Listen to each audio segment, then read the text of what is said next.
Always live on the Odyssey app is KFXX KWJJ HD2 Portland 1080 The Fan, an Odyssey station. High fly ball, deep left, going back Hayes on the track at the wall. See ya! Chisholm's first Yankee home run, and the Yankees lead 2-0. This is Dirt and Sprague. Deep to left. It is fair ball. And a home run for Rosarena.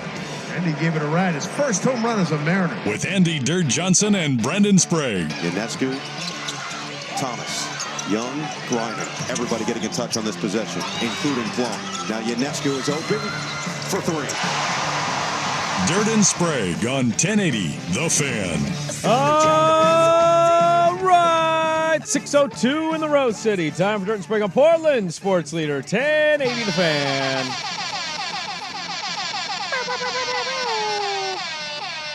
Pew, pew, pew, pew, pew. Happy Tuesday, everybody. How we doing? How we feeling? I'm back. Hey, we're almost 100%. Almost. We're working towards it. I don't know when we're going to be 100%. I forgot what day he's supposed to return, but we're almost there. Well, I think he'll be here for sure by Thursday. Why do you think that? Because that's that conference thing you guys are doing a show at. That I saw 17 emails about picking guests or whatever. Yeah, well, I forgot about that. Yeah. We'll see if there's any guests available in our time slot. I have a feeling it's going to be like, they're available at 8:54 if you're free. You're like, well, that's not a great time. So, yeah. So, no, I have gotten most of Indianapolis out of my system, but it was moved on but never forgotten. How was the St. Elmo? Can we get a rating of St. Elmo? Okay. I sent you a picture. I saw it. Looked great. I sent you two. I did the full bore. I have to go try to negotiate to get that particular expense covered today as I fill things out. But, your meal? You have to get your meal. You have to argue if your meal is covered? That's not your typical meal. I mean, are any of our high-end coworkers traveling and eating at cheeseburger joints? Probably not. I mean, the first night I was there, it was flying all day. I was exhausted. I just want to go in my room, and I was trying to get stuff ready. So I literally went around the corner. There was a Chipotle around the corner. Sure. I just went and grabbed it and got so cheap there. I would argue that's helping the company. Exactly. Second night, just went to a sports bar. Had a great brisket sandwich and some of the best onion rings I've ever had. Really? Yeah. What was special about them? Just thick? They were super thick. Oh.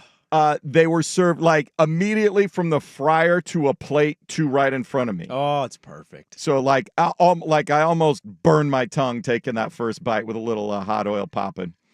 So far you're 2 meals in. So that media food all day, so I'm not breakfast, lunch, or whatever. Okay. That's what I'm hoping is like, hey, it was a week. Can you, first trip to Indy, all that sort of stuff. I don't think yeah. Are you worried? I'm not. I think it's better to grease the wheels there and just say, hey, I did this. Is this a problem? One of those I ate at a nice restaurant on the trip you made me go on. Is this a problem? Well, there's nice restaurants. And then when, when just one person has a single bill that's, 3 digits, yeah. It's not like it's a high 3 digits. No. I saw the menu. Yeah. I thought price-wise it looks like our local establishment. Gave my server great tip. Service is impeccable. Yeah. Did you do dessert? I did not do dessert. Oh. I was stuffed. I mean, I had a 12-ounce ribeye. What is their dessert like they're famous for? Is there flan? I don't know because it wasn't on the regular. I'm assuming they bring a dessert menu after, like a lot of places, they bring a small dessert menu. A cherry jubilee, maybe? I'm guessing they're pretty traditional. There's probably a cheesecake on there. Oh, There's God. probably some sort of chocolate, like a molten lava cake. I would imagine something like that. And then there's probably some sort of fruit thing. Okay. Would be my guess. Maybe a creme brulee. So what? I love a good creme brulee. What was better, the steak or the shrimp cocktail? Because I talked about this with Ortner. He kept saying shrimp cocktail, and I get it. but also they're very known for their steak. The steak was very, very, very good. Really? And I got it with a nice side. You get a side there. It can be whatever. The most underrated thing, so with your steak, it's not completely a la carte. You get your choice. You can have a potato. I had the green beans. I was trying to be a little bit healthy. Sure. Because I wasn't most of the trip. Man, what are you doing in there? You're fogging it up. I turn the heater. Look, this is what happens. I get dragged on the air at odd times of the day. It'd be 2:00 in the afternoon. I'll turn my radio on, listen to Danny Dusty. Oh, Sprague has a sauna in here. It's so hot.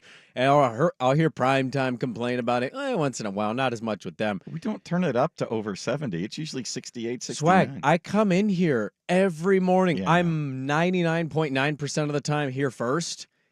I walk in here and it is 58 degrees when I walk in. Don't make it an ice box. And so or it's like, put it back before you leave. yeah, I get that. Put it on something reasonable. Yes. 67, 68 degrees. Yes. Perfectly normal and fine. So I usually do Pick auto up your heat. damn glasses that you leave there. You'd think auto heat would be like, hey, get to this degree and then like turn it off and just keep it around there. Auto heat actually makes it hotter than just standard heat. I did heat today to 70 degrees just to warm it up.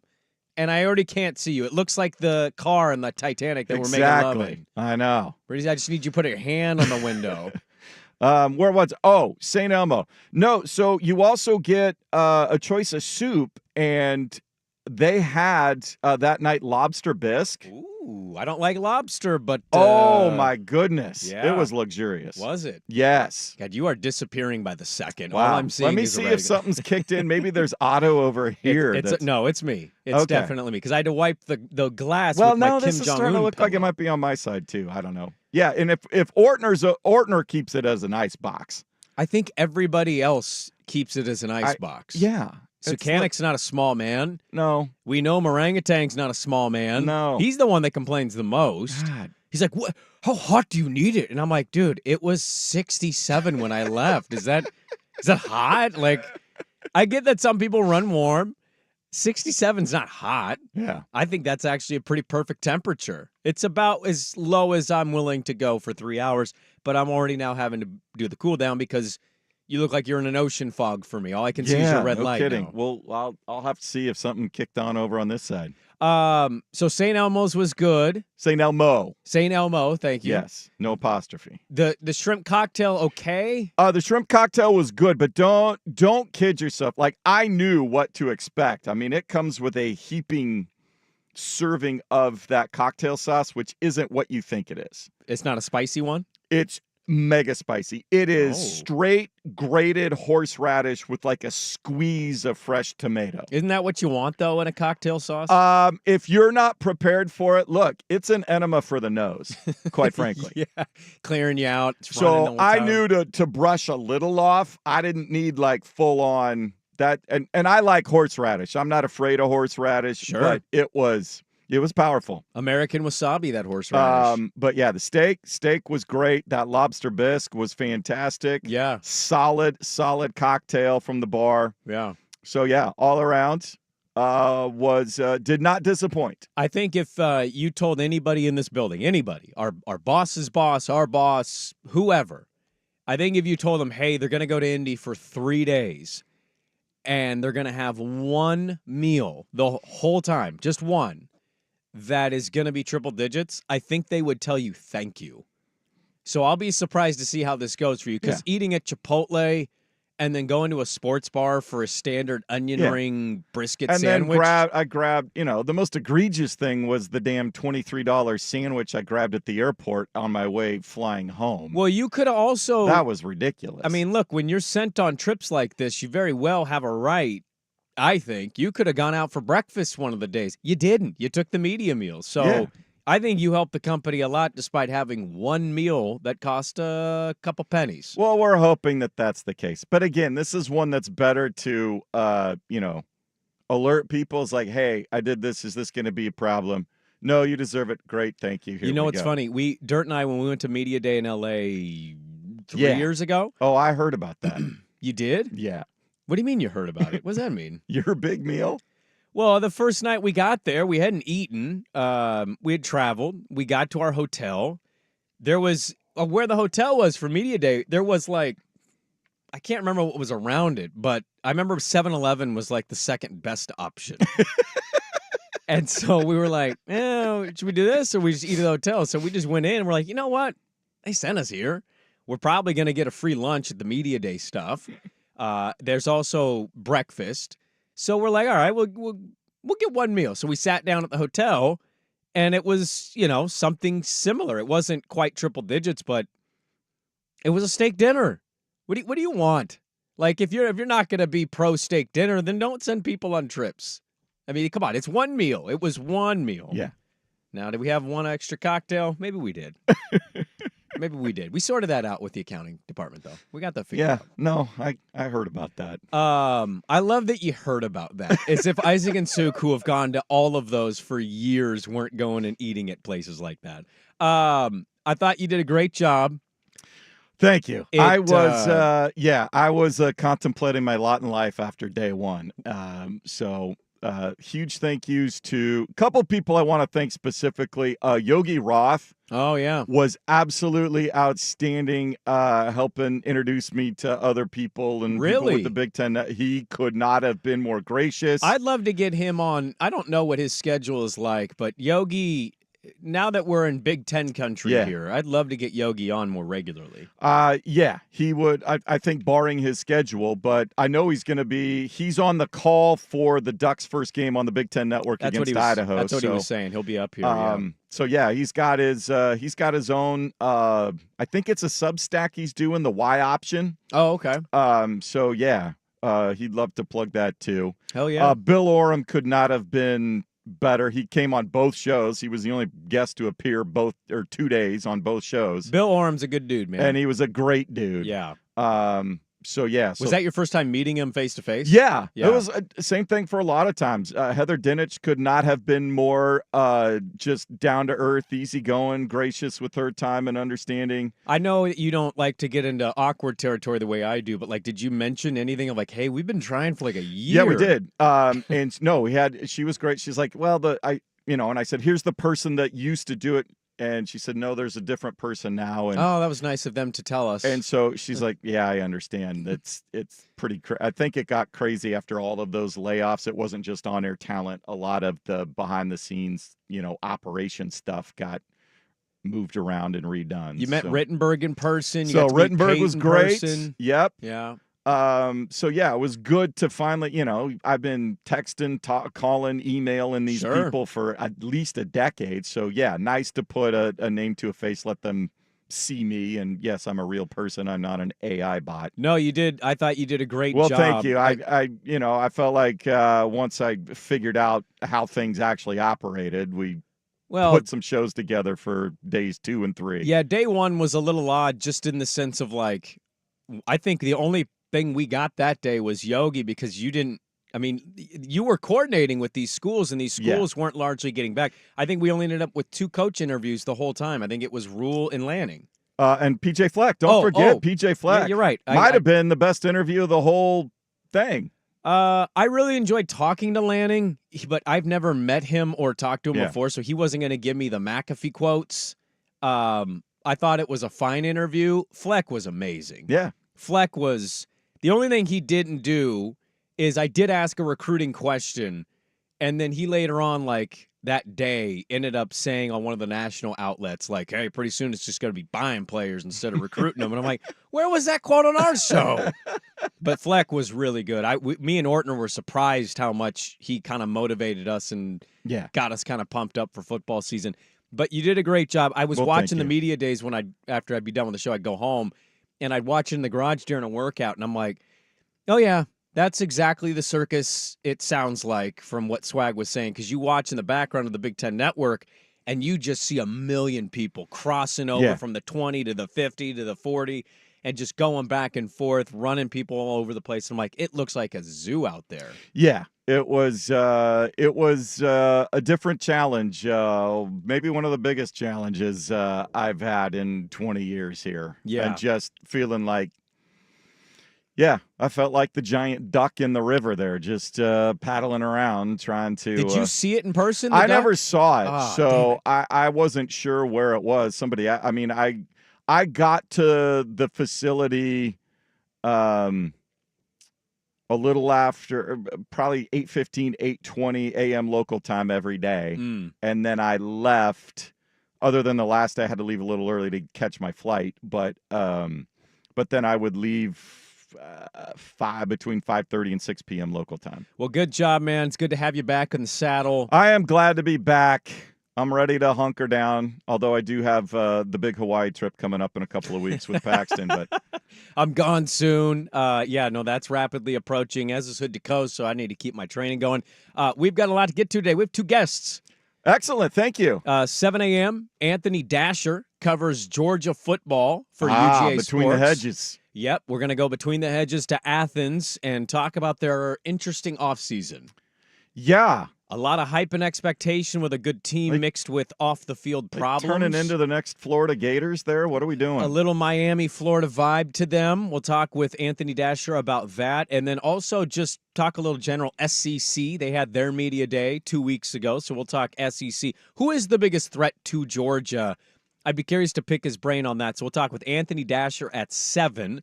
We'll talk some general college football, some Oregon stuff. At 8, Ryan Clark is going to hop on with us, and we're going to double dip the chip. We're going to talk about Oregon. They had their media day yesterday after having Big Ten media day. I always find it odd, the schedule of that. And we'll talk Oregon football camp with him, and then also, why are the Timbers suddenly amazing? Like, why can they not be stopped? And what changed? So we'll talk with Ryan Clark coming up at 8. It is a Mail Sack Tuesday, so get the Mail Sack questions into the Vancouver Ford text line, 503-864-6326. We'll dive into some Blazer notes. Some rumors are going about. And we'll start with the Olympics. So it's good to be in. Dirt and Sprague, no dirt today. Let's get it going. Start with the Olympics on the Fan. The Herd with Colin.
This is Dirt and Sprague on 1080 The Fan. All right, welcome back in. 621 on The Fan. Start with some Olympics.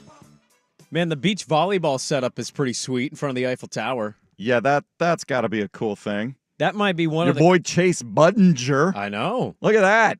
Former McDonald's All-American. Yeah. I got a photo of Chase Budinger when Arizona came to town in Corvallis. I was my first year there.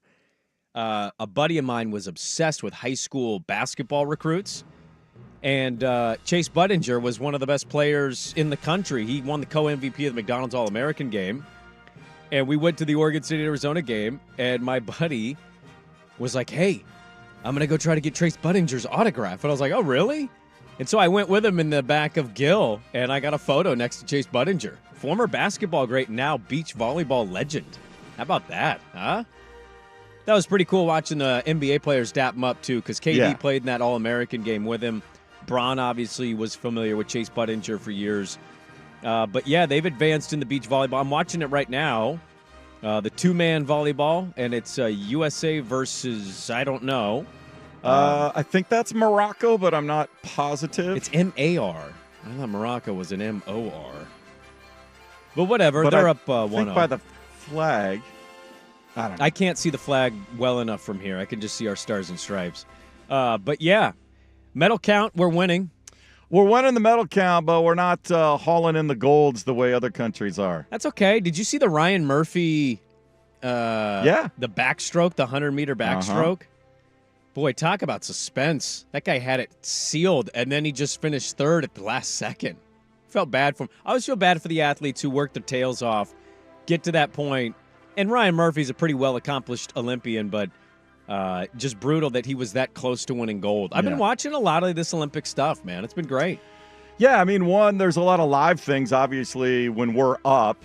It's perfect for us. So with the time difference. Like I had Giannis on my TV this morning. I woke up with Giannis. I'm like, yes, let's go. Yeah, Canada held off a late charge from Australia on the basketball court. Saw the women's U.S. team just give them the gold. Take over. They have 56 straight wins. The tallest player on Japan was 6'1". Yeah. My wife got excited because she's been watching more WNBA this year. And she goes, oh, let's turn on. They're playing Japan. And I go, She goes, what? And I go, the men are going to have a dogfight to win gold. Like, Canada's really good. I know they beat Serbia by 26, and we'll talk about the fake controversy emerging from that. The women don't have that problem. The international women talent pool has not caught up to the USA talent pool yet. No, not yet. And she goes, really? And I go, yeah. Like, I'd be surprised if anybody on Japan was close to, like, A'ja Wilson's height. And then I looked it up, and it was like tallest player, 6'1", and I go, yeah, and they won handily. I think they won by almost 30. So just give them the gold. We know they're going to win it. Who's going to push them? True. You know, I don't know who else is in the international women's basketball scene. Our beloved Beeb, Jade Carey. She got ill. Apparently she had an illness. Yeah, she got sick, so she'll only be participating today in the vault. But she did qualify for the vault individual final. So she'll have a chance to win a medal there. Plus, the U.S. women should dominate it. Simone Biles Biles is a little questionable, right? With the calf supposedly injury. Practiced without issue yesterday. That's what the report is. It's just, I think Peacock and NBC, and now I've had moments where I've been like, where the hell is this thing? But, like, once you figure it out, like, I think the coverage has been pretty good. What did you think of D. Wade? He needs a little more coaching. I felt like he had, if Flava Flav was a color commentary and a hype man, then yeah, I think D. Wade would. I'd like a little analysis. I'd be okay if you just put Snoop Dogg on it.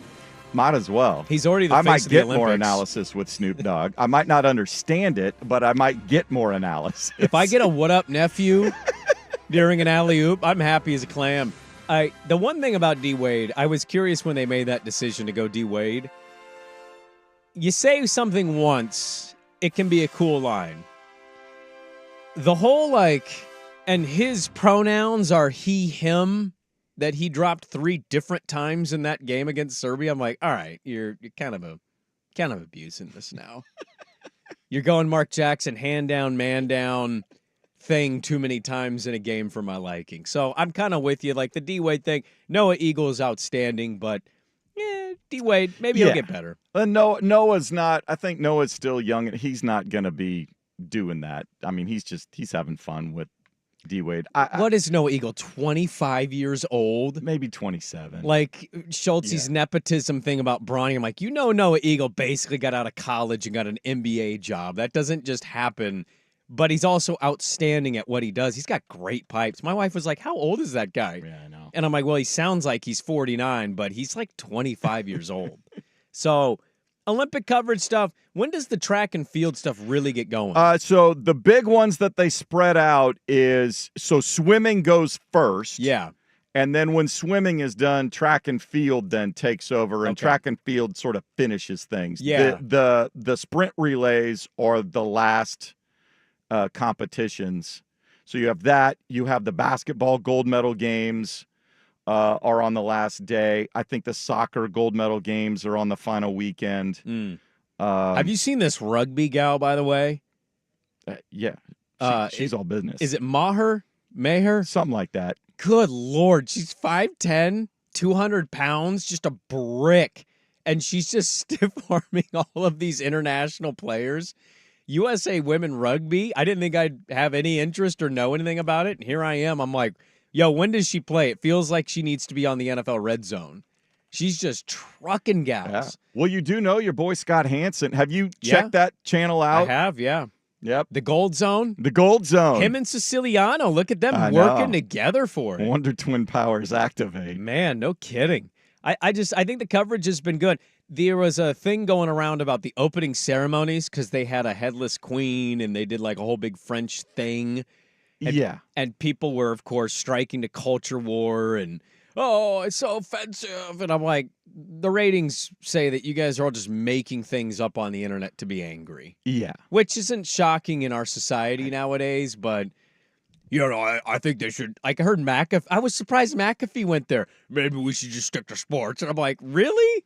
I thought that was one of the more memorable opening ceremonies. Like, I was like, look, there's a headless queen I here. can't remember the last opening ceremony. Little things. I remember, I think it was Barcelona, the archer lighting the cauldron. That was cool. I remember from the 84 Olympic Games. I mean, 96, Muhammad Ali did it, too. Yeah, usually you remember the flame. That hot air balloon thing for the cauldron is amazing. It is. I remember the 88 grand pianos. They did Rhapsody in Blue as part of the opening ceremonies. They had 88 grand pianos up on this stage in LA Coliseum in 1984. That's pretty cool. So that was cool. But very few opening ceremonies I actually remember. Well, I mean, it's you want to stand out. It's going to be unique to the culture of the country, and it sucks for Tokyo, but nobody cared about 2021, unfortunately. No. It counted. The Beijing one with all those drummers, I'll remember, were 8,000 drummers down on that thing. I'll remember that and some of the cool video, light up things that they had. I loved all the split images they had of Braun holding the flag, and then they comped it to George Washington on the boat. Obviously much different circumstance there, but pretty badass nonetheless. I've been watching the Olympics. It's been fun to have on. The time zone to me hasn't been too bad. It's been pretty good for my life. No, it works because of our time slot. Our time slots and things like that. So, but I still take in the primetime thing. One is there's we're just in that spot in the summer. We are. ESPN's about ready to give you a deluge of Little League. So yeah, I'm glad the Olympics. So is then. But you do get football on Thursday. Yeah, we do. We have the Hall of Fame game, which we always tell ourselves how excited we are for it, and then nobody plays. And then a first quarter in, I would say the first drive in, you're like, okay, don't know any of these players because none of them are going to make the team because nobody cares about. Well, the big drama will be if Caleb Williams he's not going to play. Take snaps or not. I would love to be wrong on this. I'd love to come into the show and say, well, I was way wrong, but I have no faith he's going to. Why would he play? Nobody plays in that game anymore. The only reason he plays is because he's a rookie and you just want him to get comfortable in an NFL setting and work on communication and calling the huddle and that. Get me one series. He might play a series or two. Get me one series, and then you can check him out, and that's cool. But give me one series, and I'll be in. If he's not, I'll turn it on and then quickly. I don't even know who the Bears are playing. I don't either, actually. Okay. But I want to stick kind of in the Olympics. I want to talk about the basketball thing. I wasn't in yesterday. Neither was I. So I want to talk about the Team USA thing. What? KD? KD was amazing. That was ridiculous. I think I owe him an apology. I was wondering why he was on the team. He wasn't playing. I'm like, are you going to be on the team and be able to play? You're injured. That was just insane. That was nuts. If we all forget just how talented he is, there you go. You get past the Twitter stuff and the Warrior stuff, and you're like, yep, pretty amazing player. We'll talk about that. And then also people outraged after a 26-point victory because, of course, we have to be. I want to get to some NFL quarterback stuff coming up at 6:45 and Anthony Dasher at 7 o'clock. We'll talk Team USA basketball next, but first, Swag with a sports update. Now, from the Fan Sports Desk, a Sports Center update on 1080 The Fan. Brought to you by Laurelhurst Market Steakhouse and Butcher Shop. Grab your meat for grilling season and save 10% on your Butcher Shop order when you dine in. Menus at laurelhurstmarket.com. First on the Fan, the Major League trade deadline set for 3 p.m. Pacific time this afternoon. The Mariners adding a second bat to the lineup Monday, acquiring veteran Justin Thomas from the Blue Jays for minor league outfield prospect R.J. Schreck. Thomas expected to see sometime at first base as the Reds picked up Ty France from Seattle after he was designated for assignment last week. Astros fortifying their starting rotation, adding Yusei Kikuchi from the Blue Jays in exchange for 3 players. And the Braves bringing back 2021 World Series hero Jorge Soler in a 3-player deal with the Giants. To Paris, day 4 of the 33rd Olympiad, Simone Biles practiced normally on Monday, according to USA Gymnastics, and is expected to be a full go for tonight's women's gymnastics team final. Coco Gauff out of the women's tennis tournament, losing to Dana Vekic of Croatia in round 3. NFL training camps in full effect. Colts losing David Douglas product, defensive end Samson Ibukam for the season. He suffered a torn Achilles tendon. Ibukam led Indy in sacks last year, and the NFL has suspended Texans defensive end Danico Autry 6 games for violating the league's PED policy. More sports scores and stories in 30 minutes. Jason Swigart from the Fan Sports Desk. Listen live or on demand at the Odyssey app, the Fan's desktop player, or tell your smart speaker to play 1080 The Fan. The Hot Corner, now in its new time.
This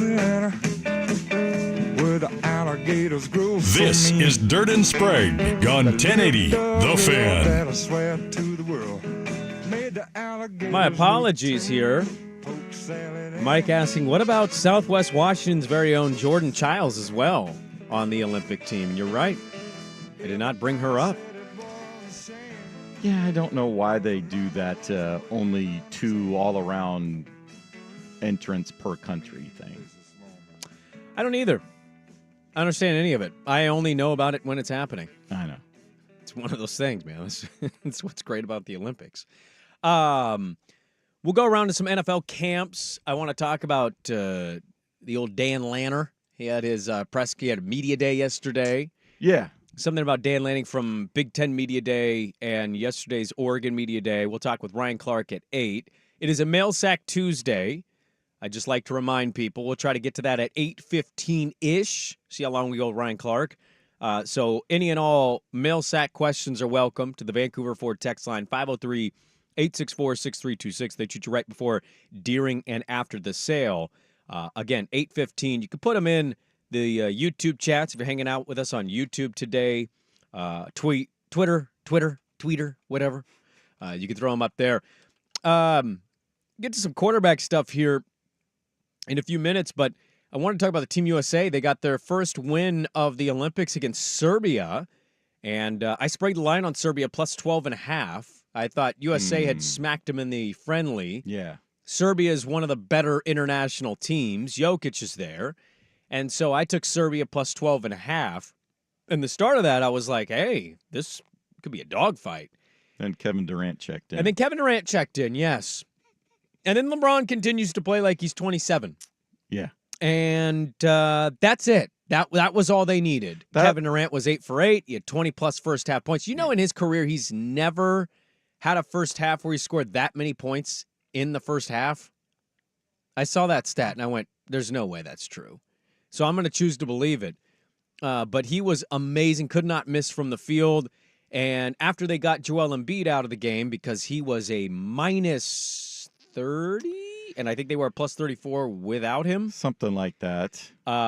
They figured it out. They slowed Serbia down, and they won by 26. And yet we had people yelling at each other because Jason Tatum had a DNP. It's only a 40-minute game. He was first-team All-NBA. Okay. He's NBA champion. He also had the longest season. Yeah. This happens. Why? I mean, why are we making this a thing? Drexler didn't play all that much on the Dream Team, folks, but he was on the Dream Team. I watched the Tournament of the Americas in person. 92 too. He was in the prime of his career. Exactly. He just got into a finals. No, I don't know why this needs to be a thing. Like, Tatum didn't play. Kerr said, I felt like an idiot. He talked to Jason Tatum about it. Tatum, I thought, handled it pretty well. And, of course, we've got to get on the internet and argue with each other about, we won by 26 against one of the better teams in the tournament. I thought everybody was going to be happy. I was watching this, went and got some coffee with the wife in the third quarter, watched it on the go on YouTube TV. I'm like, okay. They pulled away in the fourth, and I'm like, this is a hell of a win. She goes, really? I go, yes, Serbia's a really good team. For them to win like this is pretty amazing, actually. And I checked the internet like 4 hours later, and we've got people screaming about Jason Tatum not playing. I'm like, shut up. You know, I think that's the thing about the internet now. It's like people just create fake outrage, fake anger, fake scream. Oh, I'm so offended by the opening ceremony of the Olympics. I'm not watching. Highest ratings they've had since 2016. People are watching the Olympics, man. They had 30-plus million viewers the first day. So, like, this whole, like, being offended thing, it's not real. Jason Tatum didn't play. How dare it? He's an NBA champion. We won by 26. I'm sure he'll play a little bit against South Sudan, okay? Will that make South you happy? Sudan, I don't see Embiid playing all that much. No, he doesn't fit with them. I thought there was more controversy. They need dudes who can run up and down against South Sudan. Well, I'm kind of wondering why Embiid's on the team. He's a great player. Stylistically, it doesn't make sense with what they are. Well, there's still... He's too clunky and robotic. He is, but they're moving. He is a big body to bang against, Jokic and a few of the other ginormous dudes out there in other countries. And at times, also, if they ever wanted to just play a zone, Yeah. which you can do. I know. And defensive 3 seconds is allowed, but like Bam, Bamonte has been amazing. Sorry, Jokic just tossed Bam around anytime he tried to He guard did. him. Yeah, but like also he kind of did what he wanted against Embiid.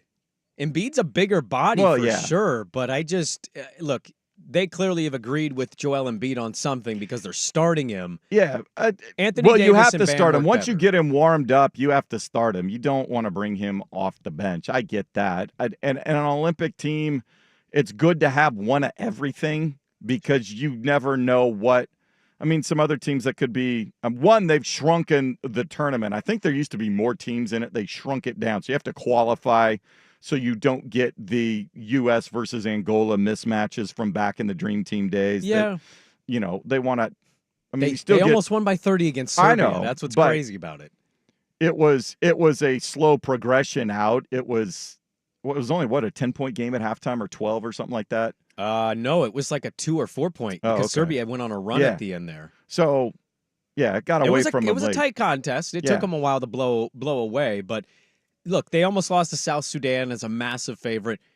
I know South Sudan played really well. They've been a good story. They got their Great first story. win in the Luol Olympics. Deng and what he's done for that's amazing. They played the wrong music for him in the opening ceremonies. Well, Luol's paying for this thing out of his own pocket. It's a great story. Mannix wrote a good piece about it at SI. I think USA is going to win comfortably. I don't think it's going to be a 1-point victory for them the way it was the last time they played. There are things that we can nitpick, I guess. You win by 26 against Serbia.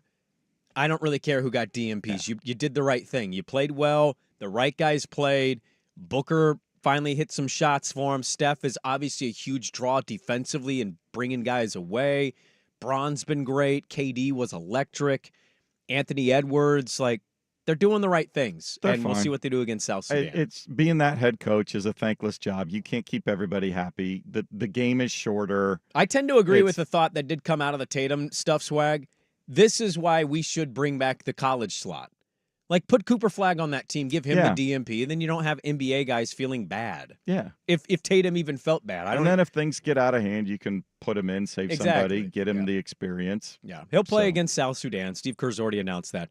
All right. We'll move on from the Olympics, maybe dive into it at the very end of the show as it rolls on today. Canada won their game against Australia, and Giannis and the Greek Freak, they are 0-2 in Olympic play. So my whole Greece might medal, that's not aging well. But coming up next, I want to talk a little NFL, and then we'll talk with Anthony Dasher, who covers the Georgia Bulldogs. Interesting little offseason for them. We'll talk with him at 7. Talk with about Dan Lanning at 7:15. We'll talk with Ryan Clark on Oregon and Timber stuff at 8. And don't forget the mail sack. Get the mail sack questions in to the Vancouver Ford text line. Back with some NFL chatter next on The Fan. Thanks to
found someone new. This is Dirt and Sprague on 1080 The Fan. All right, we'll get with Anthony Dasher of UGAsports.com at 7.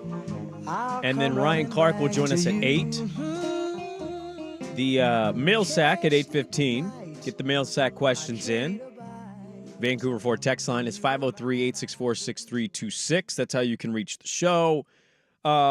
Basketball coverage on the Fan, we were talking about Team USA, is presented by T-Mobile. Switch to T-Mobile, and you can get tons of benefits and still save on every plan versus AT&T and Verizon.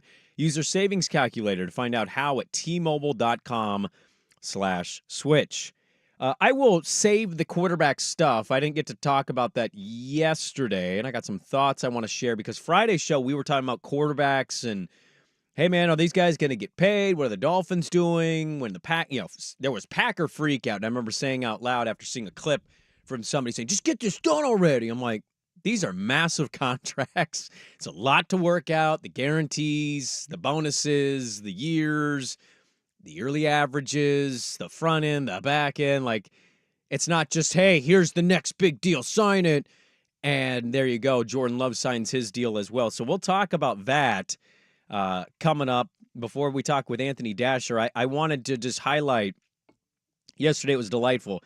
Had a nice day off. My daughter had a friend sleeping over, hanging out, and then I took her friend, and my youngest, and I took him to a fishing farm, a trout farm. Oh, there you go, a little trout farm. And I'd never been to one of these, actually. And I was curious to see how it goes because they've never caught a fish. They didn't know even how to. That's a great way to introduce them to what's going on. That's what I thought. Yeah. So I took them up there, and my my daughter's poor friend, I caught one.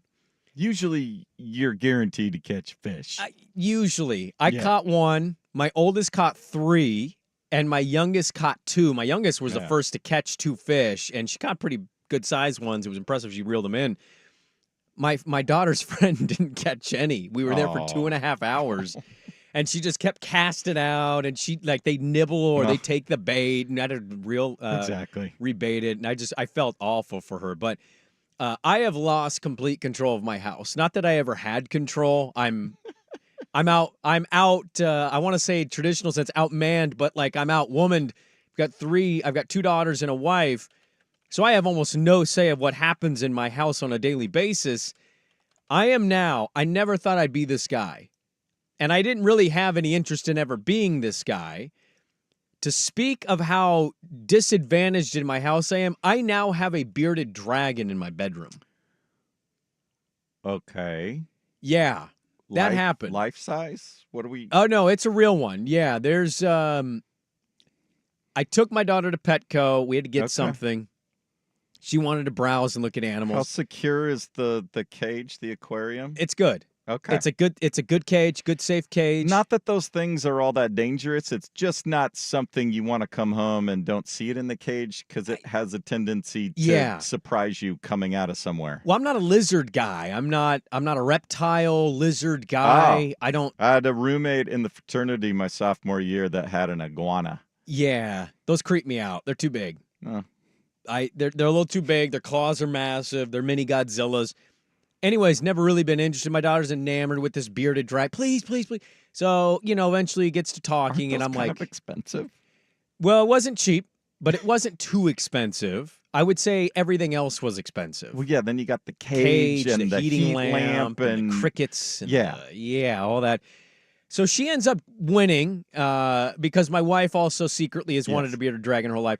So now we have bearded dragon. This is why I was glad I didn't have a girl because I'd never be able to say no. Well, I did say no. That's why, again, no eventually got turned into we don't care. Eventually, you didn't really say no. Anyway. You protested, but you didn't say no. The one cool thing I'll say about bearded dragon, then we'll go to Anthony Dasher. They're actually the most friendly of the reptile lizard things. Like you put them on and they don't want to move. Hanging out there. They just want to sleep on your shoulder because you're warm-blooded, and there you go. That feels great for them. They're real low-key. How are the little claws or talons or whatever you they're don't called? even feel them. Oh, okay. You don't even feel them. They're scaly. They've got like actual looking spikes on their skin. It's very soft. Like, been surprised so far how much I'm okay with this thing. It's going to get 18 inches long, and that's when I'm going to be like, all right, this is going to be a little uncomfortable. I want you to show up with it I think just one day. I can't. It's too cold in here. Those things will die. Well, if you tell me you're doing, because I want to see the reaction of him. You're just sitting there working. This thing is on It's your on my shoulder, shoulder the whole and show. Dirk comes in and just freaks out. I don't know if he'd freak out. I would freak out if it was the reverse because, Yeah. again, I'm not a reptile lizard guy. But I can't. I woke up this morning and I just shook my head. I'm like, I have a lizard in my bedroom. What is going on here? We have a loaded second hour. There's a lot to get to, a lot to react to. But we'll start the second. Let's talk a little college football. SEC Media Day was over a week ago. And an interesting offseason for one of maybe the best team in college football, at least preseason number one. Anthony Dasher covers Georgia football for UGA Sports. He'll join us hour number 2, Dirt and Sprague on the Odyssey app and the Fan. Hey, it's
KWJJ HD2 Portland 1080 The Fan. I'll just roll it out into the river. Not the river. An Odyssey Sports Station.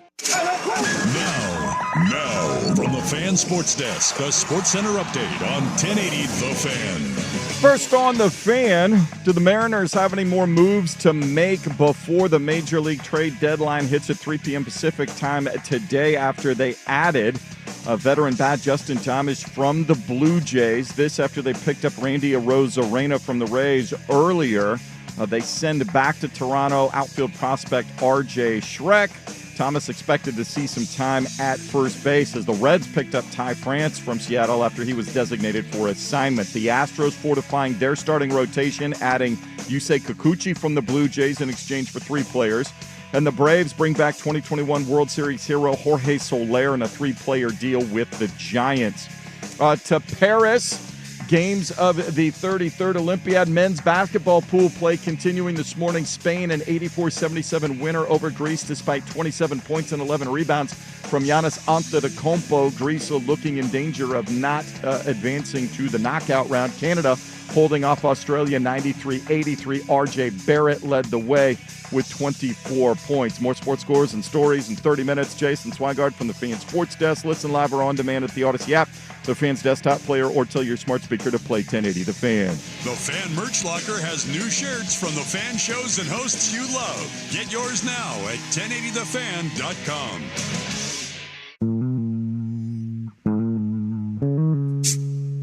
Grab case and football. That's what Maryland does. This is Dirt and Sprague. Are you a big man? Huh? I'm talking to you. What? You wake up in the morning, son, put on my big boy pants. Put on a little jacket, you go. You take your lunch because you got big boy pants on. With Andy Dirt Johnson and Brendan Sprague. I can say big, loud things. I can be demonstrative. This is how you conduct yourself in a democracy. Dirt and Sprague on 1080. We want to look to the future. We've got to tear down the past. Babe Ruth was nothing more than a fat old man with little girl legs. The Fan. All right, welcome back in hour number 2. Dirt and Sprague here on Portland Sports Leader 1080 The Fan, the Odyssey app, 99.5 HD2, and of course, YouTube.com/1080 The Fan. Good morning, YouTube. Major League Baseball trade deadline is today, this afternoon, so we'll talk about some of the moves that have happened. The Mariners making a couple moves, though they lost to the Sox after sweeping the Sox from one Sox to the other Sox. So we'll talk a little baseball stuff. We'll dive into some quarterback stuff, some Dan Lanning conversation, and Ryan Clark an hour from now. But we start our second hour with Anthony Dasher, UGAsports.com on Twitter, at Anthony Dasher1. Anthony, good morning. How you doing? Good morning. Doing fantastic. Hey, thanks for hopping on with us, man. SEC Media Day was over a week ago. Just curious what your takeaways from SEC Media Day. Were you as annoyed about the Texas love as everybody else seemed to be given their first year in the conference? Well, you can kind of see that coming, I think, coming into this thing, being that it was in Dallas and all that and all the people over the Longhorns and, of course, Oklahoma joining the league. And, yeah, it seemed like every coach who made their way to the podium was asked some question in some way, shape, or form about the new arrivals. I'm curious. It's an interesting offseason. Georgia coming in feels like the consensus number one. I mean, almost everybody is picking Georgia to be number one preseason, if not be the leader in the national championship conversation. Pretty loaded team, but also a mix of a lot of things off the field. When we talk about Georgia, what have you made of the last 2 to 3 weeks of Georgia football off the field? It's been 2 or 3 weeks. Kirby Smart wishes he probably would not have had to deal with. There's no question, about that. Just call it what it is. I mean, I start with the driving issue. That's the main thing going on right now. Reckless driving, guys going 75 miles per hour in the 45 in downtown Athens. Not good. There's just no other way to say it. And of course, this past week, wide receiver Rob Thomas, is arrested as a second-degree child abuse charge levied on him. He's still in jail as we speak right now. So it's been the off-the-field issues are a problem. There's no doubt about that. I mean, Coach Smart, I think he's doing what he can. They've had just tons of educational programs for the players week in, week out, and they're even beginning now to find guys to the collective. So, guys will get hit in the pocketbook for some of these things that are going on. But ultimately, players are going to have to start taking accountability for their actions. And that's right now, if you're from the outside looking in, that's not happening. Yeah, I'm curious about that, what you've made of his reaction to all of this. Because, it's Anthony, we're talking with Anthony Dasher, UGAsports.com, Georgia coming in number one preseason, also having some off-the-field issues. He comes in. Saban's gone. He kind of feels like maybe potentially the new voice of college football. He has a jokingly line about Dan Lanning and the Nike stuff. And, he worked with Lanning and all that. So he comes in as kind of the new Saban-ish, but he's got all of these things. I'm curious what you've made of his reaction to it, and how's the university responding to this stuff? Well, don't mind me just saying it this way. Kirby is pissed. I mean, this stuff is not, what he's about. It's not what he's trying to wants the program to be about, not what he's teaching. As far as the university response goes, I mean, been pretty much, pretty much that. I mean, nobody is happy with what's going on. They're trying to find a way to keep it from happening. There have been suspensions. I think that's kind of a misnomer that a coach has not suspended players for some of the issues he has. For example, I mean, Trevor Etienne, the running back, was arrested, a couple of months ago, some driving-related issues. I fully expect he's going to have to sit out the opener, against Clemson and Mercedes-Benz, for those actions. So, that's just what they're trying to get a handle on. What exactly? I mean, other than just flat kicking players off the team for a first or fifth driving offense for driving issues. I mean, I'm not sure what he can do. So continue to educate and help guys, finally get the message. Is there any? I guess I haven't seen it, so I guess I just ask you, since you cover the conference and the team. Have we heard anything about Sankey diving into any of this stuff or addressing it? No, he's when he's been asked, he's left it. He leaves it up to the universities. And like I said, Georgia has a very specific student athlete handbook. What happens to guys, young ladies, student athletes when they cross the line, when they break the rules, and those punishments are adhered to. It's just I'm not sure if it's a combination of with NIL, guys have fast cars, guys want to see how fast they can go. Obviously, they can't do that. It's having a hard time getting it through their heads that that this stuff is wrong. They've just got to quit doing it. Especially consider just 2 years ago that a player was killed. Yeah. Some of the same stuff, reckless driving, cost someone their life, and one of the guys who was pulled over, I guess about 6 months ago, was actually pulled over like a half a mile from where this happened. So guys just are not getting the message. They're just trying to find a way to get these guys to understand you can't do this. It's a problem right now. That's what the coach is trying to figure out. Anthony Dasher's our guest here. UGAsports.com, on Twitter at Anthony Dasher1. How of the you get a glimpse into the Georgia Bulldog fans on a daily basis. How have they responded, you think, to all of this stuff? Well, dealing with fans, I mean, you can get different responses. That some fans want to blame the police. Why are they picking on poor innocent football players for speeding? Boys will be boys. You hear some of that sometimes, but then you got others who are very upset what's happening, putting a blight on the university, making the school. If you're a graduate of UGA, it's making you look bad, and people don't like when they go to work to hear rival fans put down their school of how things are going in Athens right now. So you got to get a little bit of a mixed bag, but I think everybody understands that what's going on can't continue to happen, but it just sometimes I think fans get frustrated. They want to lay blame, and sometimes I don't think that blame is placed quite where it should be. Well, you mentioned some of the things they've had off the field. Ra Thomas, the latest one, with multiple charges against him. There was a lot of talk that he was going to be pretty instrumental in what they were offensively, and I mean no disrespect to the off-the-field things and people impacted in their lives with this stuff, but on the field, how this team looks, given you mentioned Etienne, and now we got Ra, and how this team just from a on the field, what has been impacted in what they're losing or what they don't have right now? Obviously losing someone like Etienne for the first game is going to hurt, but again, Georgia has some pretty good depth across the board. I mean, so even with some of these losses, they're incurring either through suspension or whatnot. They've got guys, capable players who I expect will be able to step in and compete. You mentioned Ra Thomas. He was I think I might have had him in my preseason depth chart. I think I had him as a second team guy. But they've got 7, 8, 9 other receivers who have received extensive playing time. Many of those have started games, and Georgia brought in 3 transfers over this past season. So even though they've had some guys missing and probably will have some other guys absent for the first week or so, I think they've got the depth to cover it. What is your expectations for Carson Beck? He's got a lot of preseason Heisman conversation around his name. Obviously, Dylan Gabriel with Oregon up here getting kind of similar stuff. What do we know about Carson Beck and how ready he is to kind of lead Georgia, which is interesting because we talk about Georgia as if they didn't, they had a letdown year. They lost one game and they just lost it at the worst possible time and get left out of the playoff. Maybe they were the best team in football last year. Carson Beck now is kind of the leader and getting a lot of the attention for Georgia. Yeah, well, last year the question was with Carson, how would he perform in a true road game?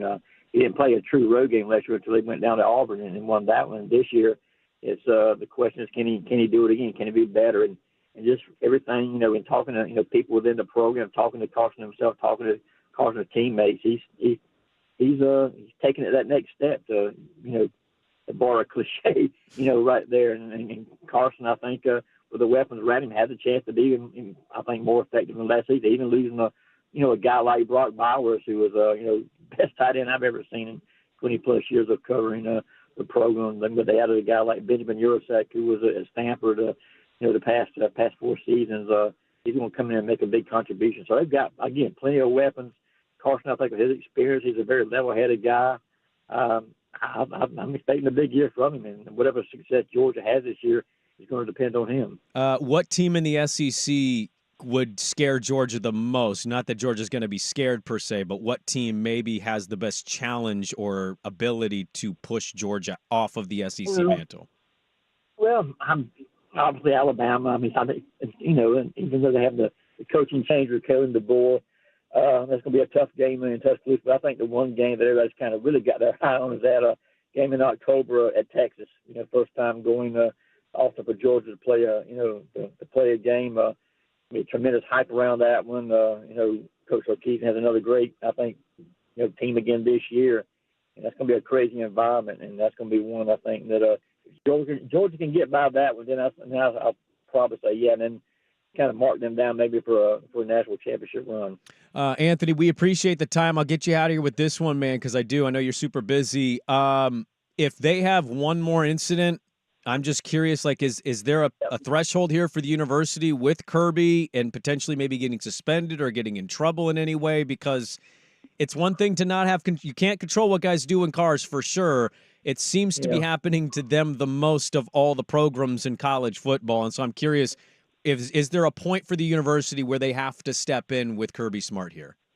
I don't see that happening unless it's something, again, somebody, God forbid, dies, something of that nature. But no, I don't think you'll see, Coach. Because, again, I really don't know what else he could possibly be doing right now, short of just, keeping guys off the team for first offense driving issues.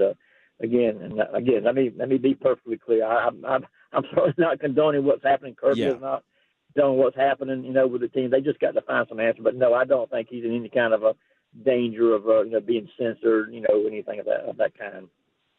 All right, there we go. Anthony Dasher, UGA Sports. You can find him on Twitter at Anthony Dasher1. A little check-in with Georgia's very interesting offseason, and also the SEC season. It's going to be a fascinating one with Georgia kind of coming in as number 1 preseason, but you got Texas, Alabama. We'll see what LSU is going to be. Anthony, thanks for the time out west. We appreciate it, my man. My pleasure. All right, there we go. Anthony Dasher, UGA Sports. .com. I want to talk a little bit about this, some interesting notes there. Also, this guy with Kirby Smart and Georgia being in the headlines, this guy really kind of catapulting himself to the top. We'll dive into some NFL quarterback conversation, and we'll talk MLB trade deadline, which is this afternoon. So we'll get to all that coming up next on The Fan. Everyone's talking.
This is Dirt and Sprague on 1080 The Fan.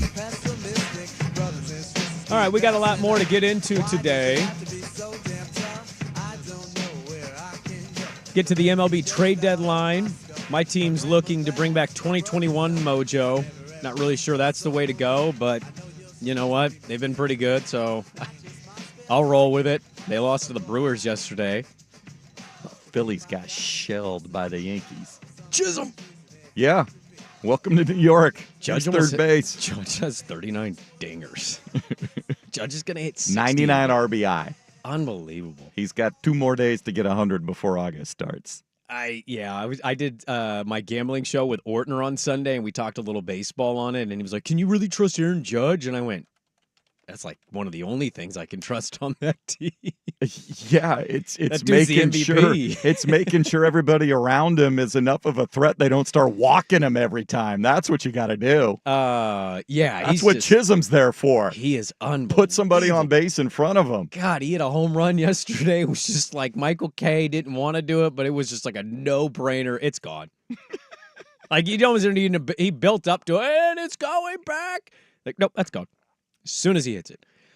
What did you think of Anthony Dasher? He sounds like a man kind of exhausted by all of this, and I think a lot of Georgia Bulldog fans are too. They have had over 20-plus car-related incidents happen just since Jalen Carter's incident 2 years ago. I know. Ra Thomas came out, I think, at the end or mid of our show on Friday, and the one thing that I saw was Kirby has talked about some of this stuff, but on Ra Thomas, it was a leak that he was suspended indefinitely. It wasn't even Kirby Smart. We are seeing a modern-day Florida-Miami situation with probably the best program in college football, and this has a big Urban Meyer at Florida feel to it. Well, it does, and I think the other part of this, too, is I'm sure they're going to somehow make this kind of disgusting, and it's a rally cry for them, and they're, it won't be down, it won't be questioned. I'm like, well, you guys have had a lot of bad off-the-field incidents. This is also one of those things, Swag, that I wonder if it derails you a little bit. Not that they're going to lose a bunch of games. They're Georgia. They have way more stars than everybody. But to try to figure some of this stuff out, the noise can be so loud sometimes. Kirby is dealing with distraction. He's got guys in his locker room that he can't count on to be level-headed off the field. And so now he's got all this off-the-field stuff he's concerning himself with. The university, as Anthony Datcher said, probably he's not going to do anything to Kirby Smart. But it's gotten to a point, Swag, where you can't be ignoring this stuff anymore. It's too many of these incidents. Ra Thomas, the latest one. Yeah, and your question was, how much heat is there from the university? Because that's really the only thing that's going to come down on them. Either the SEC starts poking their nose around and says, we're going to take some action of some sort by suspending players or whatever, or the university says, we like the championships and the money, but none of that is worth all of the press that's about to come our way. So clean it up or we'll start over. Short of that, I don't know what else. And especially as we move more to their flat out employees and they have agents and they're going to have contracts and revenue sharing and whatever else is coming down the road. There's not the only thing he can do is just not play guys. And if he starts to get that reputation, because you have to recruit, there's not a draft, there's not contracts, there's not, the NIL, they might be losing out money, but that doesn't have the same effect as when the NFL fines and suspends guys. It's not an important part of college football. Ducks exactly. It's like that's all bonus gravy stuff they're getting. It is, and okay, if I don't get as much, I don't get as much. Oh well. Dasher also the university is paying for everything. They got money in sports cars, and I'm like, well, yeah, but you guys are the only university that seem to have this problem. What I find interesting, and it's not an important football thing of this.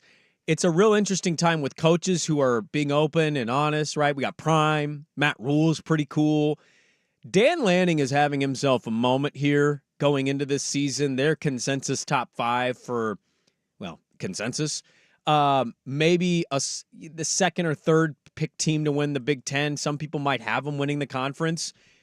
And he did his media day stuff yesterday. This coming after the Big Ten media stuff and coming after him doing a million national interviews. McAfee, he did a podcast with Klatt. Not that, like, winning is ultimately what will decide this stuff. Yes. Saban's gone, and Smart has the titles to back it and the cachet in that regard. Dan Lanning kind of just sitting here is kind of one of the forefront-facing coaches of the sport in his 30s. And Kirby Smart's dealing with off-the-field issues and can't really talk much because how do you not talk about what's going on off the field with your program? Right. Whereas Dan Lanning's going in there going, I got a guy that's concerned that his dog just died. You know, he's giving great tributes to his players that have passed away recently. Yep. He's coming in with high And it's expectations not that Oregon's and talent. been without incidents. No, I know. But in the Lanning era, they're here and there. They're not one after another. 100%. But I'm just saying, like, right now in the moment, He's filling the void. he's filling a void for college football coaching machines for sure. Yep. A lot of the spotlight, the national spotlight has never been brighter for Oregon moving into a conference that is of more interest to more people across the nation for college football. Yeah. He's a great soundbite, but he also backs it up if you get into a discussion with him about, you know, kind of his philosophy and what matters and how you build a program and talking about football and all those things. He will go into it with you. So yeah, he's everything right now. And then, you know, he's got a university that's willing to put a 30-foot inflatable duck in a river in Indianapolis. So he's got one of the best marketing departments in sports. It's not just college football. They know how to strike and make a point to themselves. What do you think the university, like if he has another incident, Kirby Smart, should the university step in? Maybe like at what not. point is this going to be Exactly. problematic Not for him? Not publicly, because then that creates more noise and nonsense. But certainly somebody from the administration, high up in the administration office, is walking over to Kirby. Somebody that doesn't have to make an appointment. Yeah, they just walks in. They walk in hey, and go, Kirby, that's enough. Yeah. The next one, we are publicly doing something. I don't know what it is, but clean it up immediately now, or we're going to start expelling kids out of here off your program. It's not a good look for them, and you don't want this kind of noise and attention when camp is about to start, and we're 4 weeks away from the first football games. Yeah, 24th. That's crazy.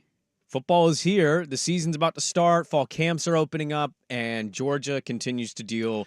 And this with is the off-field worst arrests. time because Oh, it we absolutely don't have is. football, but we're craving football, and anything related to football that is sexy is going to get all sorts of play. It is. And fall camp opening up, we're going to have a lot of local teams to talk. Oregon State, Oregon. We'll keep track of the Huskies and what's going up there. The Cougs. We got all our local teams we'll be kind of following around as they gear up for their seasons. But and the Big Ten being revamped, the SEC having Oklahoma and Texas in it now, it's a fascinating season for sure. And there's a lot of moving parts to it. But Georgia in the headlines right now for all of the wrong reasons, reminding us of teams from the 90s and the 2000s and teams that just have off-the-field issues. That's what Georgia currently is right now. 20-plus arrests just since Jalen Carter was there 2 years ago. And the latest was Ra Thomas with child endangerment, which is that's a whole different issue. That's an entirely different level. Car stuff is just let's not belittle car stuff. But no, it's dangerous and reckless. Speeding tickets are stupid, but it seems like that you can systemically clean up pretty quick. Well, I would have thought after the first couple post Jalen Carter swag, you would be right. So, and yeah. they've had 20. The question is, and I haven't gone into all of them, how many of them are occurring while players are essentially in the campus area versus how many are okay? Did they go home? Are they in their hometowns or sort of thing? How many are going on the country roads out of Atlanta and the back roads of Athens and just so hitting? But if the player goes home to see his family for whatever break they have, that sort of thing, I was like, okay. As opposed to things that are happening on campus where you would think people got eyes on people when you're on campus. Yeah. Those guys can't go anywhere without somebody knowing who they are. We'll talk with Ryan Clark, some college football with him coming up at the top of the hour at 8 a.m. That'll be the daily ticker today. Don't forget the mail sack coming up at 8:15, so get those mail sack questions in. Any and all questions are welcome at the mail sack at the Vancouver Ford text line, 503-864-6326. We'll get to the mail sack at 8:15. Dirt and Sprague back with quarterback chatter in the National Football League. The pads are on today. We'll talk about it next on The Fan. Now, from the Fan Sports Desk, a Sports Center update on 1080 The Fan. First on The Fan, the Major League Baseball trade deadline will hit at 3 p.m. Pacific this afternoon. See if the Mariners have any more moves to pull off. They made another one on Monday, adding a veteran bat, Justin Thomas, from the Blue Jays in exchange for minor league outfield prospect R.J. Schreck. Thomas expected to see some time at first base. The Reds have grabbed Ty France from Seattle after he was designated for assignment last week. Astros fortifying their starting rotation, adding Yusei Kikuchi from the Blue Jays in exchange for 3 players. And the Braves going in the Wayback, well, not the Wayback Machine, but back to World Series glory. Their hero, Jorge Soler, coming over in a 3-player deal with the Giants. Paris, day 4, the 33rd Olympiad. And all eyes on Simone Biles tonight with the USA gymnastics squad ready to go for gold. Reports are she practiced normally on Monday with that calf issue. Coco Gauff out of the women's tennis tournament, losing to Donna Vekic of Croatia in round 3. NFL training camps in full effect. Colts, though, bad news. They lose David Douglas, a product, defensive end, Samson Ebukam, for the season, suffering a torn Achilles tendon. Ebukam led Indy in sacks a season ago. More sports scores and stories in 30 minutes. Jason Swigart from the Fan Sports Desk. Listen live or on demand at the Odyssey app, the Fan's desktop player, or tell your smart speaker to play 1080 The Fan. Got a smart speaker? It's The Fan in your office and every room of your home.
This is Dirt and Sprague on 1080 The Fan.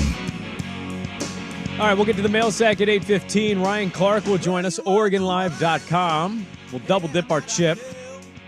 Duck camp starts tomorrow, and then the Timbers cannot lose anymore. So we'll talk with Ryan Clark on some football segment. Football. Listeners keep noting that you're saying Justin Thomas in your updates with the Mariners in relation to Justin Turner. So you talk about having a little bit of Indy brain, some fog hazing. I think you're really on the golf right now. And so, yes, he can drive the ball quite a bit far, but I don't think they got Justin Thomas on that roster. I think it was former Dodger great Justin Turner you keep alluding to, Swag. Thank you to the text police on that one. Let's talk some quarterback stuff. Pads are on today. Fall camp here. We got training camp going underway. NFL, the pads are on. It's like Kirkers. Pads are coming on. God, I love when the pads get on. That's when the men decide things. And quarterback, quite a conversation right now. Pittsburgh, probably one of the more interesting ones because they were a playoff team last year. Yes. I know we don't remember them because, well, nobody picked them to beat They were the Buffalo. last one in, I believe, They in were, the AFC. because of tiebreakers. And they brought in both Russell Wilson and Justin Fields.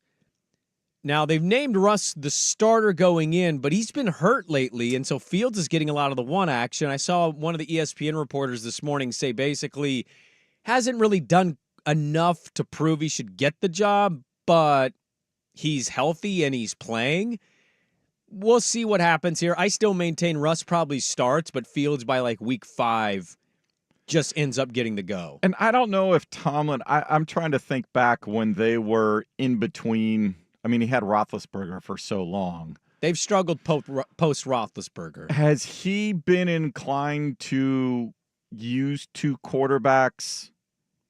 I'm trying to remember. He kept going back and forth with Mason and then Kenny Two Gloves, and then he went back to Mason. But in a game, like if Wilson... No, I don't believe so. I don't think he does that either. Not without injury being a part of it. Yeah. Right. Where he's like, all right, this isn't going. Let's put Fields in and see if we can use his legs or something like that to shake things up. I still don't understand why you do Russell Wilson. I've seen enough. Well, it's from this point. The thing with Russ is if you're going to have him, then he sort of has to, because once you bench him, then he's done. Like, just waive him at that point. You don't think he's done at this point? The Denver thing was so bad. I mean, he got benched in Denver. I know. So they think they're going to. But as far as your roster maintenance as a GM, yeah. If Tomlin's not going to play him, like if he benches, it's like I got to waive him. I got to send him out. You're paying him nothing. Yeah, Denver's paying the boat, so there's no point. Now, is he good insurance if Fields does get hurt because he is likely to run around out there, and if he takes a shot, and I don't know what else they got after him. Well, I think it'd be Mason. I think it would be Mason Rudolph, wouldn't it? Or did he go somewhere else? I don't know if he was able. If he got. I hear what you're saying on his confidence, but like, if Russell Wilson got benched for Justin Fields and Fields goes out there and then gets hurt and Russ has to go back, if Russ can't give it a go because his confidence is shot, his career's then he's cooked. done. Yeah. Then just get out of the league. Exactly. Like, that's the point you'd be at. Fields is younger. He costs you actually a little more than Russ, but he doesn't cost you a whole lot. We'll have to wait and see on that stuff. I know they've pointed out Arthur Smith's offense and how Russell Wilson kind of fits the prototype quarterback that they want for it. We'll see. Fields is the better athlete right now. He's younger. If there's any upside to be hit, you got to hit there. We know Pittsburgh's defense is going to be good. We know that they're going to be hovering right in that, that one of those final wild card spots. It's just what they are. They're consistent in that regard. Jordan Love and Tua got paid. Yes. Tua a little cheaper than Jordan Love, 53.1 to 55. Jordan Love is now the highest paid player in NFL history, and I understand the Tua concerns and questions. I've just been noting it's interesting, like how convinced we are Jordan Love is the real deal, and I'm picking him to win the division. I'm picking Jordan Love to have a good year. He hasn't even played a very full. He's had one season under his belt, and we're just 18 convinced. starts, I think 18 career starts, something like that. Yeah. Somewhere in that ballpark, and he is the highest paid player in NFL history. I don't know. I guess the desperation of NFL teams to have a quarterback that you believe can take your team to the ultimate prize is, one, a scarcity, and two, when you think you found one, you can't let him go. No, the alternative is to be worse, and you don't want to be worse. So that there, I mean, it's it's pure supply and demand economics of the skill set is so scarce. Yes. It's a delicate ecosystem there, the quarterbacks. It's not shocking they got paid. I mean, this is what it is now. I mean, the number is gaudy. So the bigger question is, when are NFL teams going to who are going to be the ones? Will it be Dallas? Well, Dallas is on the clock right now with Dak. Will they just let Dak go and will somebody hold the line?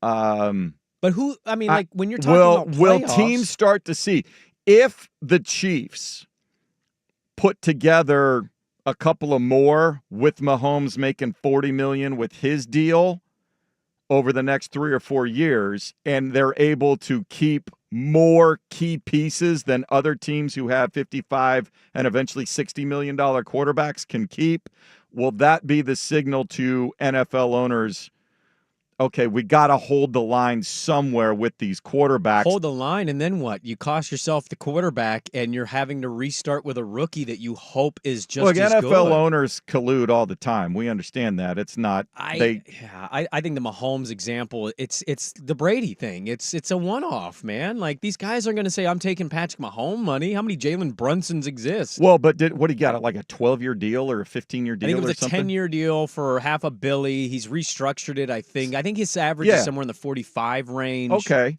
So as opposed to what are they getting? 4 and 5 year deals in the last year is, they can opt out sort of thing.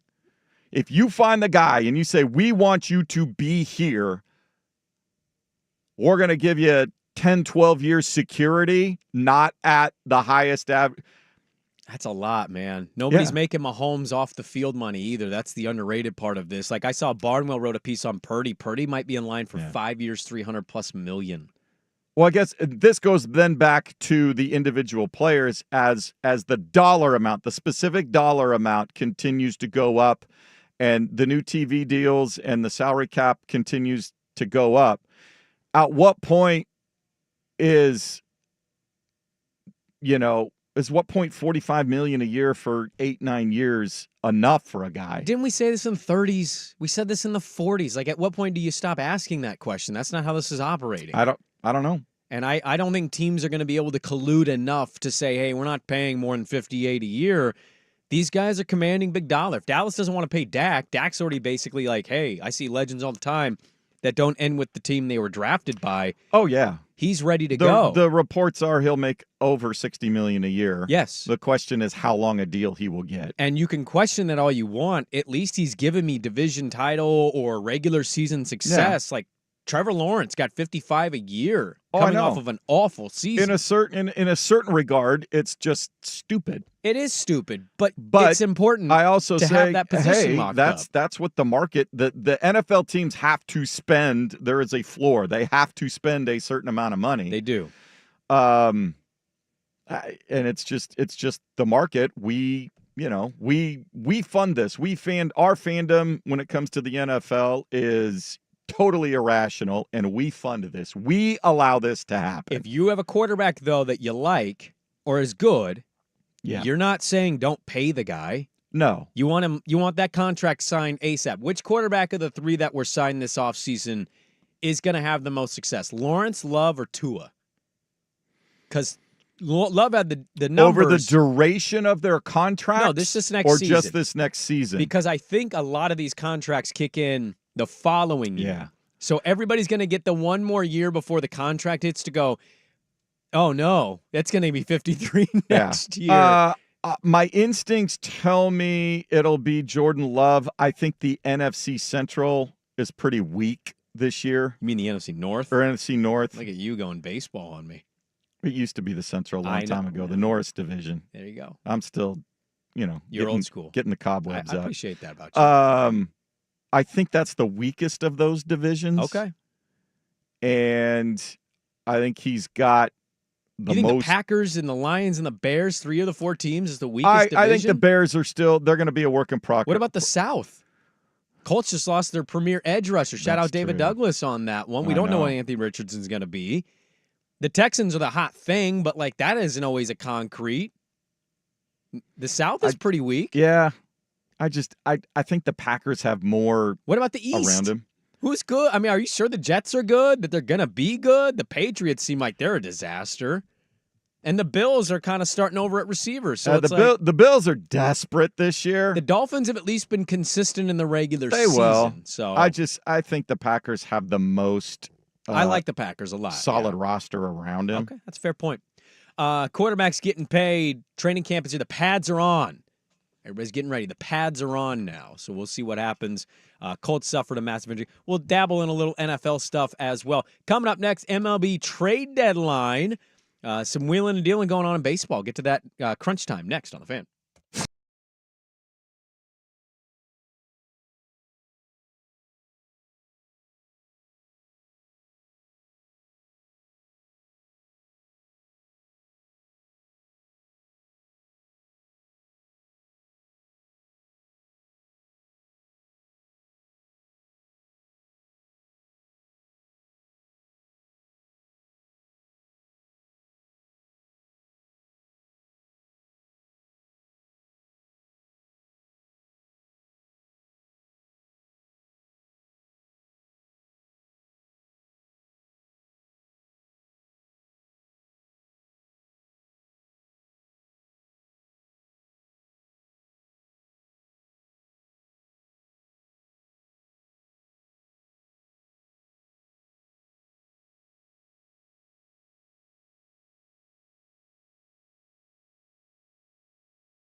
fitness with memberships as low as $9.99 per month.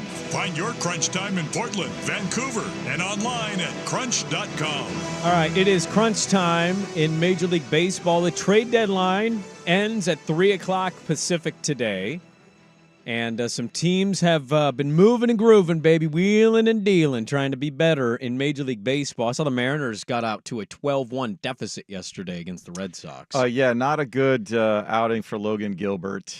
He was done, did not get out of the third. He gave up, I don't know how many of those he gave up. Seven earned runs. He pitched 2.2 innings. And the Red Sox, they went from sweeping the White Sox to getting bludgeoned by the Red Sox. Yeah, they were just, it was, they were having fun just taking aim at the Green Monster. Nice game for Randy Arozarena. Yeah.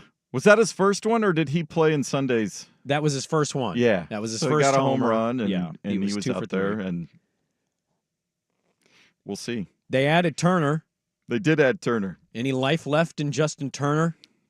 Well, I saw something that he had started to, his big issue late in his career with the Dodgers and then Toronto, he was one of those guys that just couldn't stay healthy for whatever reason, but he had picked it up. His bat got hot over the last few weeks, but he's got great plate discipline, so he's not going to be somebody.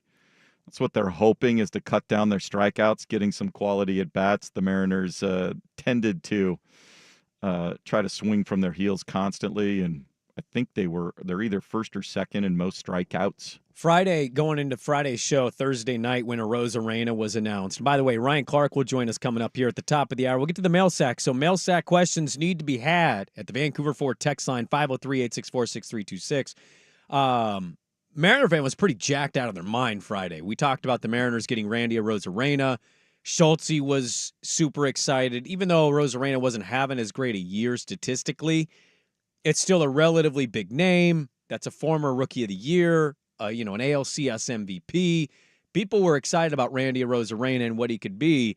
They add Justin Turner to it. My Bravos are trying to go 2021 mojo, they baby. picked up Soler. They brought in Soler, the MVP of the World Series. They also brought in Luke Jackson, formerly of their pitching staff. Obviously, Baltimore added some pitching. Philly, who really hasn't had a closer all year, it's been a committee thing for them largely. They added somebody. The Yankees went and got the Jazz Chisholm out of Miami.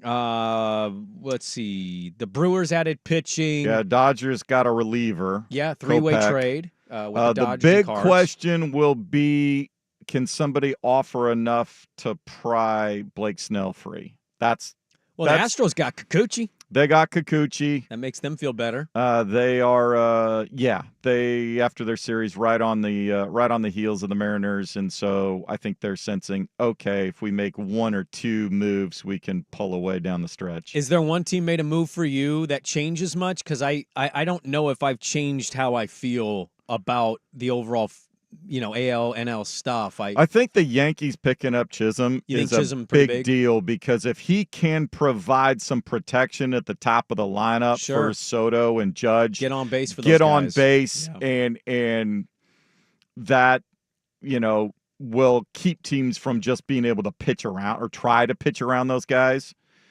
And then never playing third base. What he did there on his first game at third base was pretty ridiculous. So if he can provide them a little bit of defensive stability as well, and maybe they won't have to endure some of the other guys on the infield that they've had to endure. Yeah. I think that could be a huge thing for them. I saw there's arms available. Flaherty is available in Detroit.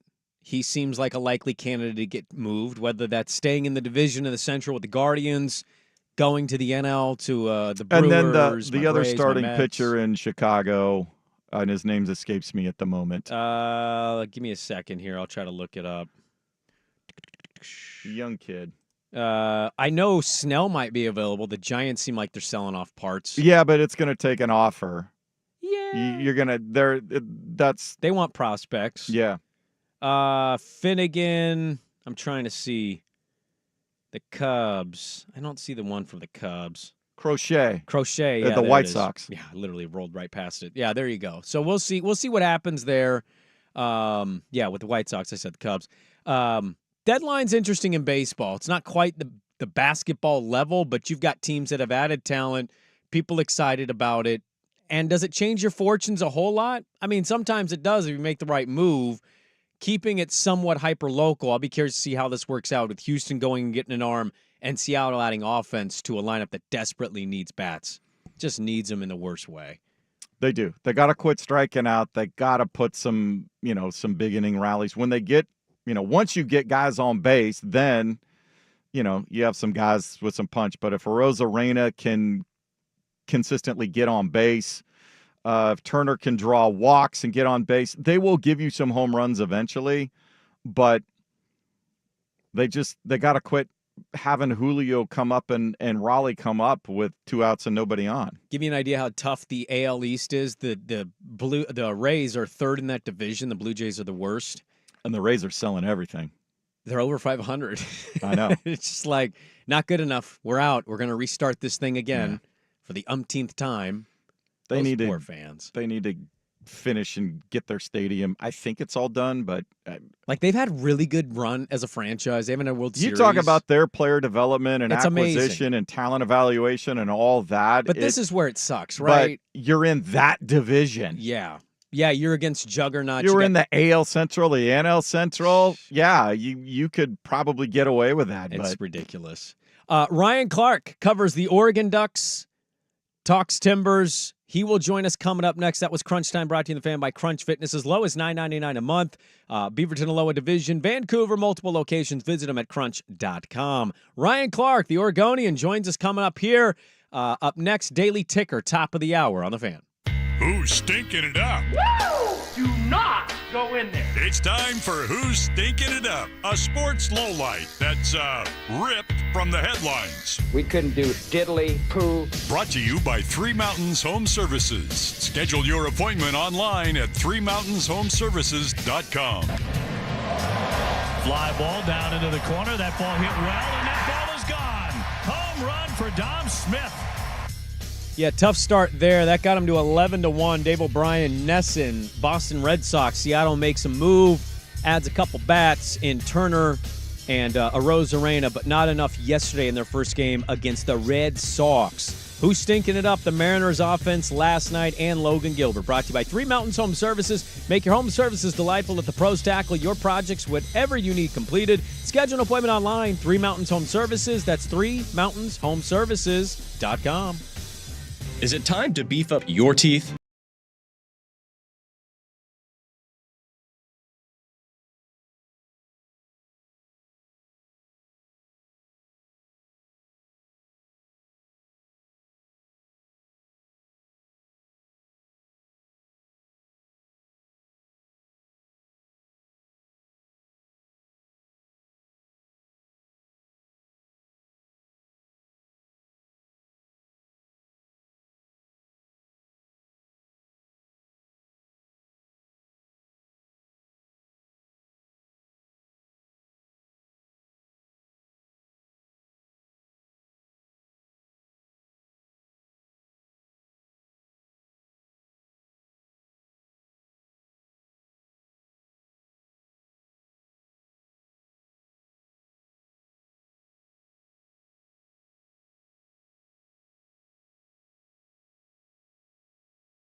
Poured by Pelican Brewing. Be ready for your next afternoon vacation with Beak Breaker Tropical. Pelican Brewing, born at the beach. We've got USA, New Zealand women's rugby going on right now in the Olympics. Following that, watching that. Daily Ticker here at the top of the hour, brought to you by Pelican Brewing. Visit pelicanbrewing.com for more details on locations, events, and award-winning beers independently brewed since 96. Pelican Brewing, born at the beach. Going through some stuff yesterday. Ducks had their media day. Camp is about to open for them. And the Portland Timbers cannot lose, so I thought of no better person to talk to than our good friend Ryan Clark of OregonLive.com, the Oregonian, on Twitter, at Ryan T. Clark, and he joins us now. Ryan, good morning. Good to have you on with us. I don't know if you've seen this, but evidently the Oregon Duck is at Nebraska's media day. I don't know why. I don't know if there was something said. I don't know if there's a beef here. It's elite trolling and marketing for Oregon yet again. I'm more confused why Nebraska allowed it in, but the Oregon Duck mascot is currently at Nebraska's media day.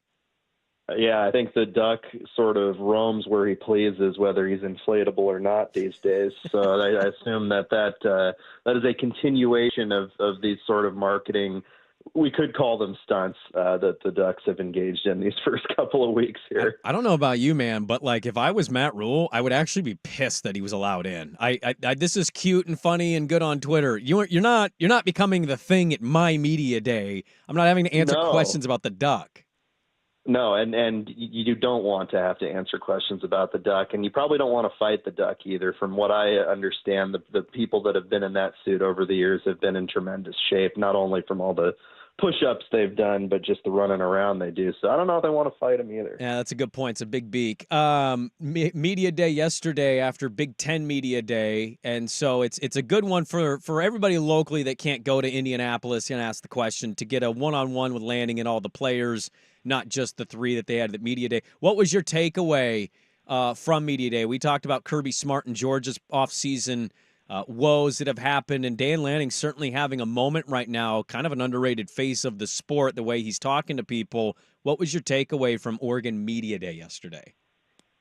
Just really, impressed with the, sheer volume of not only, expectations that have swirled around this program, but the level of talent that they're bringing out there. I mean, you talked about the opportunity for local media at this media day to speak to more than just the three players that were at Big Ten Media Days. That was Dylan Gabriel, Jeffrey Bassa, and Terrence Ferguson, who we heard from when they were in Indianapolis. The two deep on this roster is pretty unbelievable, because we ran through about 2.5 hours of players, basically in groups of four. And each time they'd bring a new group of guys out, you're like, oh, there's a former 5-star. Oh, there's a former 4-star highly rated recruit. There's a guy transferring in from this high-level program. And you think about the depth, and you think about each individual position across both sides of the ball, and you're like, where's the weakness? And that's a question Dan Lanning in a separate interview, not at our media day, was asked, and he couldn't really point to it. And of course, he's not going to, denigrate anybody on his team as being a weakness. But at the same time, objectively, from the outside, you look at this team and you're like, where's the weakness? Where's the lack of experience? And right now, there's not a whole lot of areas that are terribly glaring, and a lot of impressive people too, just beyond the day-to-day of the football program and their opportunity to potentially win a national championship this year. There's a lot of seemingly like high character and interesting guys with unique stories on this team, and I really look forward to delving into all of it this year. Ryan Clark is our guest here, OregonLive.com. You can find all of his work there. He does a great job. He's covering the Oregon Ducks and the Big Ten and the Portland Timber. He is a do-it-all guy right now for OregonLive.com, on Twitter, at Ryan T. Clark. I'll ask you a couple Timbers questions, but I want to stick with football. What position group is most exciting for that program right now? Just based on what I was focusing on yesterday in terms of, the stories I was pursuing and the people I was talking to, I didn't realize until I spoke to these guys quite how many talented and experienced receivers that they have for Dylan Gabriel to throw to. Each of these guys with their own journey to Eugene, but all of them doing something unique. You think about Evan Stewart, a big shot, big play guy that can go up and grab it. Tez Johnson, somebody with a ton of speed who could be an elite slot receiver that could even lead the country in receiving yards. Trayshawn Holden, been in a program at Alabama with a ton of experience there at a high level. Gary Bryant Jr. and Kyler Casper and all these dudes that, like, you couldn't have picked a better situation, and this is something I've said before, but you couldn't have picked a better situation to plug Dillon Gabriel into in terms of the weapons that this guy has. Obviously, replacing guys along the offensive line is part of the question, but in reality, the depth that they've been able to develop there and the guys they've been able to bring in and the experience at the tackle spots in particular leads me to believe that Dillon will be pretty safe back there and have some time to throw to these guys. But that wide receiver group, man, that's impressive. And on the other side of the ball, they've got some dogs on that defensive line. And that's a phrase that all of those fine 270-plus pound gentlemen like to use to describe themselves, and it rings true. I mean, these are big dudes. These are Big Ten dudes. And for anybody that might be watching this team and watching this program from the outside and think, oh, maybe they might not match the physicality of the Big Ten. They're this West Coast, Pac-12, yada, yada school. You meet these guys, you look at them, you hear them talk, you see what schools they might have transferred in from. They seem to be ready to meet that moment. Yeah, I think it's interesting. You mentioned the receiver group defensively too. Like, we know Lanning. I mean, his pedigree is defense, right? That's what his reputation is. He understands what it takes, I think, to get to those guys to a championship level, given what he did at Georgia. Offensively, it's crazy to say because Bo Nix was so special for them. Dillon Gabriel, very good quarterback.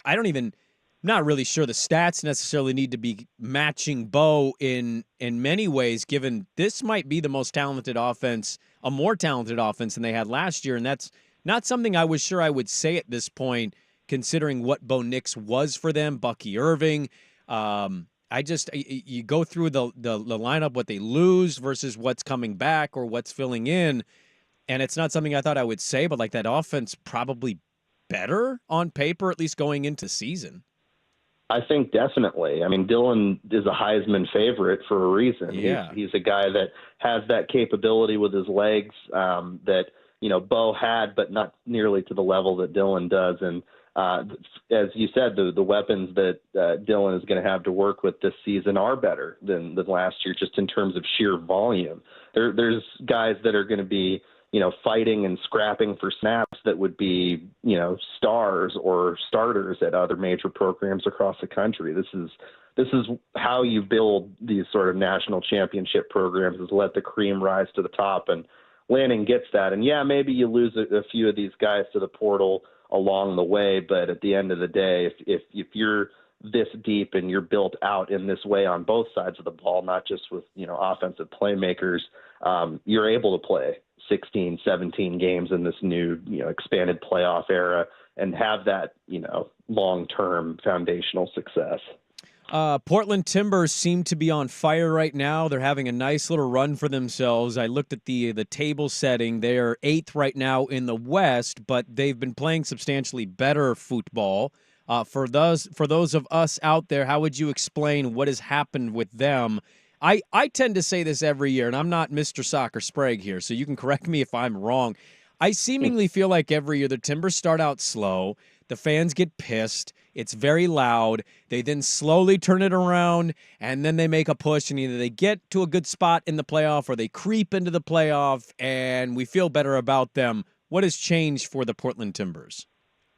Yeah, I think that while it may be following a similar trajectory to previous seasons for the Timbers with a slow start and then having to get back on the horse a bit, they're really rolling now, and they look like a team that, despite some of the ups and downs of these last few weeks, are on an upward trajectory to be a potential MLS Cup contender. And the reason for that is the attacking players that they've been able to put together and meld in the way that they have. Obviously, bringing Evander in 2 years ago as a designated player, these were the expectations that they had for him, and he's now exceeding that. He looks in these 5-6 games that the Timbers have won the majority of and scored a ton of goals in. He looks like the most talented individual player that this team has had in its MLS history. That's obviously not to discount the greatness of guys like Diego Valeri, Diego Chara, Sebastian Blanco, who've all left a huge legacy with the team. But this is a guy who, if he continues to play at this level, they're going to sell him to a European club for a pretty big chunk of change. And he's the engine that feeds guys like Jonathan Rodriguez and Felipe Mora up top. Both of those dudes have had tremendous seasons and scored a ton of goals. And in addition to obviously the production that those guys have brought, they've shored up some of the defensive issues that they've had. Now it's not been perfect. There's been a couple of 3-goal spots that they've given up in this last few games, but in general, it's just a buy-in for Phil Neville, who there were questions obviously at the start of his tenure, questions even prior to his hiring from the Timbers Army, which is always vocal about various issues. But he's, I think, proven his mettle as a coach that is willing to not only get buy-in from his players, but make the sort of tweaks and button pushes and knob twists that are necessary throughout MLS seasons and even within 90-minute games to get victories. Yeah. And it's not just been a matter of, they've just overpowered teams and scored way more goals than others. They have won games on the merits of their game management, which is something that could not always be said the last couple of years. Do you think they can make a run? Can they go deep into the postseason?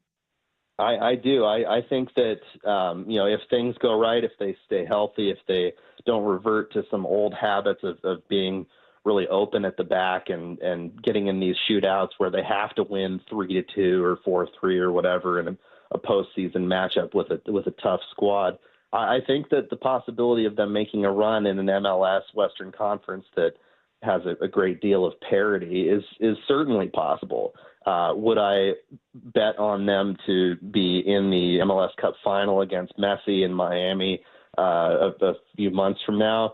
Not at this point, but I do think that they are trending in a direction of a team that absolutely can be in the mix, just given the talent that they have up top alone. There we go. Good stuff. Ryan Clark, our good friend, OregonLive.com. We'll be talking to him a lot this football season, a football and football segment here with him as the Timbers are playing great soccer right now, and Duck Media Day yesterday as fall camp is about to open up and coming in with a lot of expectations. So, Ryan, we appreciate the time, man. We look forward to talking to you a lot this football season as there's a lot of expectation down in Eugene. Thanks for hopping on with us this morning. We always appreciate the time. Of course. Thanks, guys. All right, there we go. Good stuff from Ryan Clark on Twitter, at Ryan T. Clark. Find his good work at OregonLive.com. We'll get to the mail sack coming up, so get those mail sack questions into the Vancouver Ford text line, 503-864-6326. We have some unexpected news that popped out, and is Jeremy Grant going to fetch us 2 first-round picks? We'll talk about the rumor mill NBA stuff involving our Blazers. All of that is ahead next on The Fan.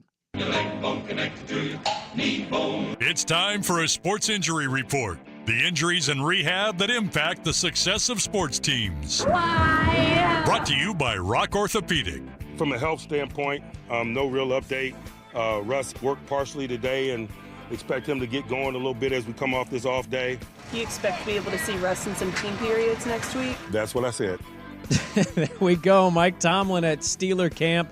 The pads are on in Pittsburgh, but no Russell Wilson right now. He's dealing with an injury, so Justin Fields is taking 1 rep. So far, doesn't sound like he's doing much to separate himself from Russ as Russ tries to heal up and get back into camp. Remember, they named Russ the starter. We'll see if he lasts. That Sports Injury Report is presented by Rock Orthopedic, board-certified specialists who diagnose and treat the widest range of orthopedic cases with care and expertise. To schedule an appointment with Dr. Mark Wagner, visit rocpdx.com. The Ducks are on a roll. They have hammer recruiters, and they have a lot of flash and sizzle because of Nike.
This is Dirt and Sprague on 1080 The Fan. Well, New Zealand's kicking our ass in rugby. I don't know if I'm surprised by that.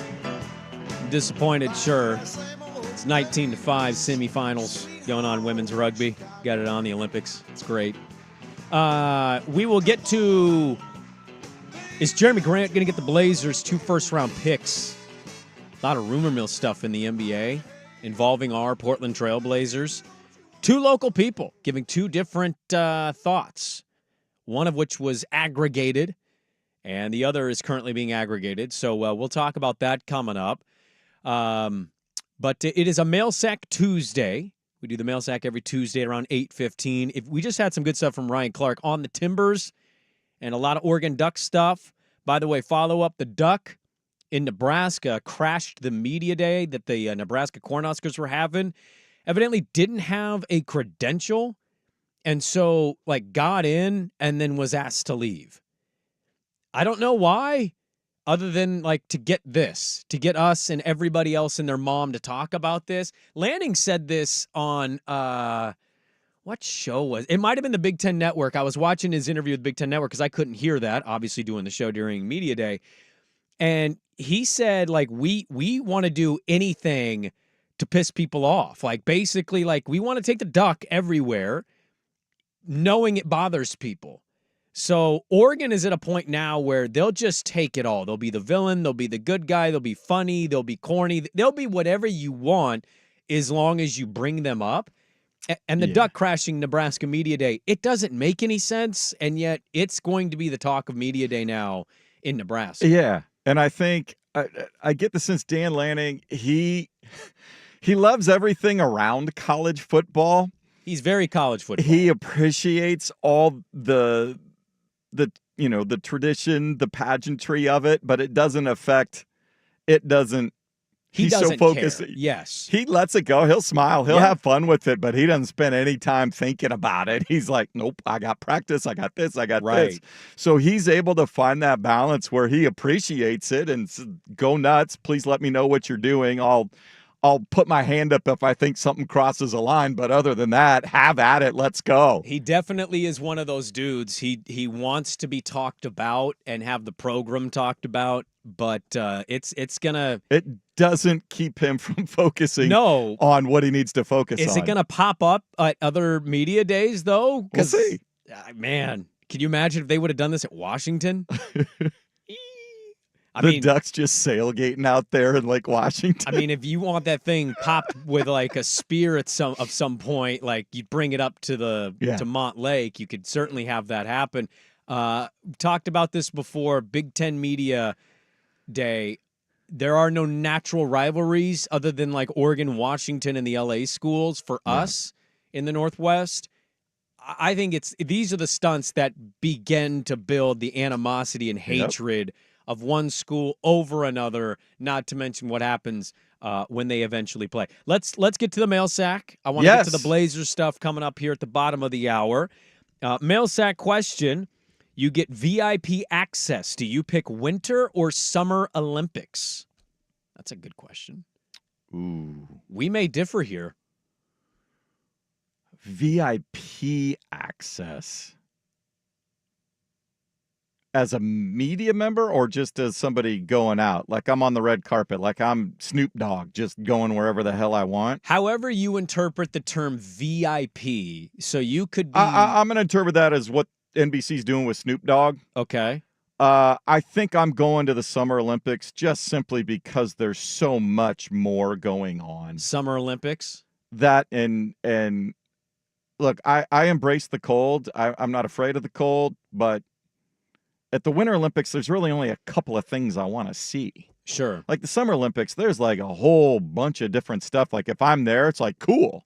The vibe seems a little better, the vibe in the Summer Olympics versus the Winter. And usually the problem with the Winter Olympics is you're down in a city where the arenas are for hockey and curling and ice skating and that sort of stuff. And then the rest of this is you got to go up into the mountains somewhere.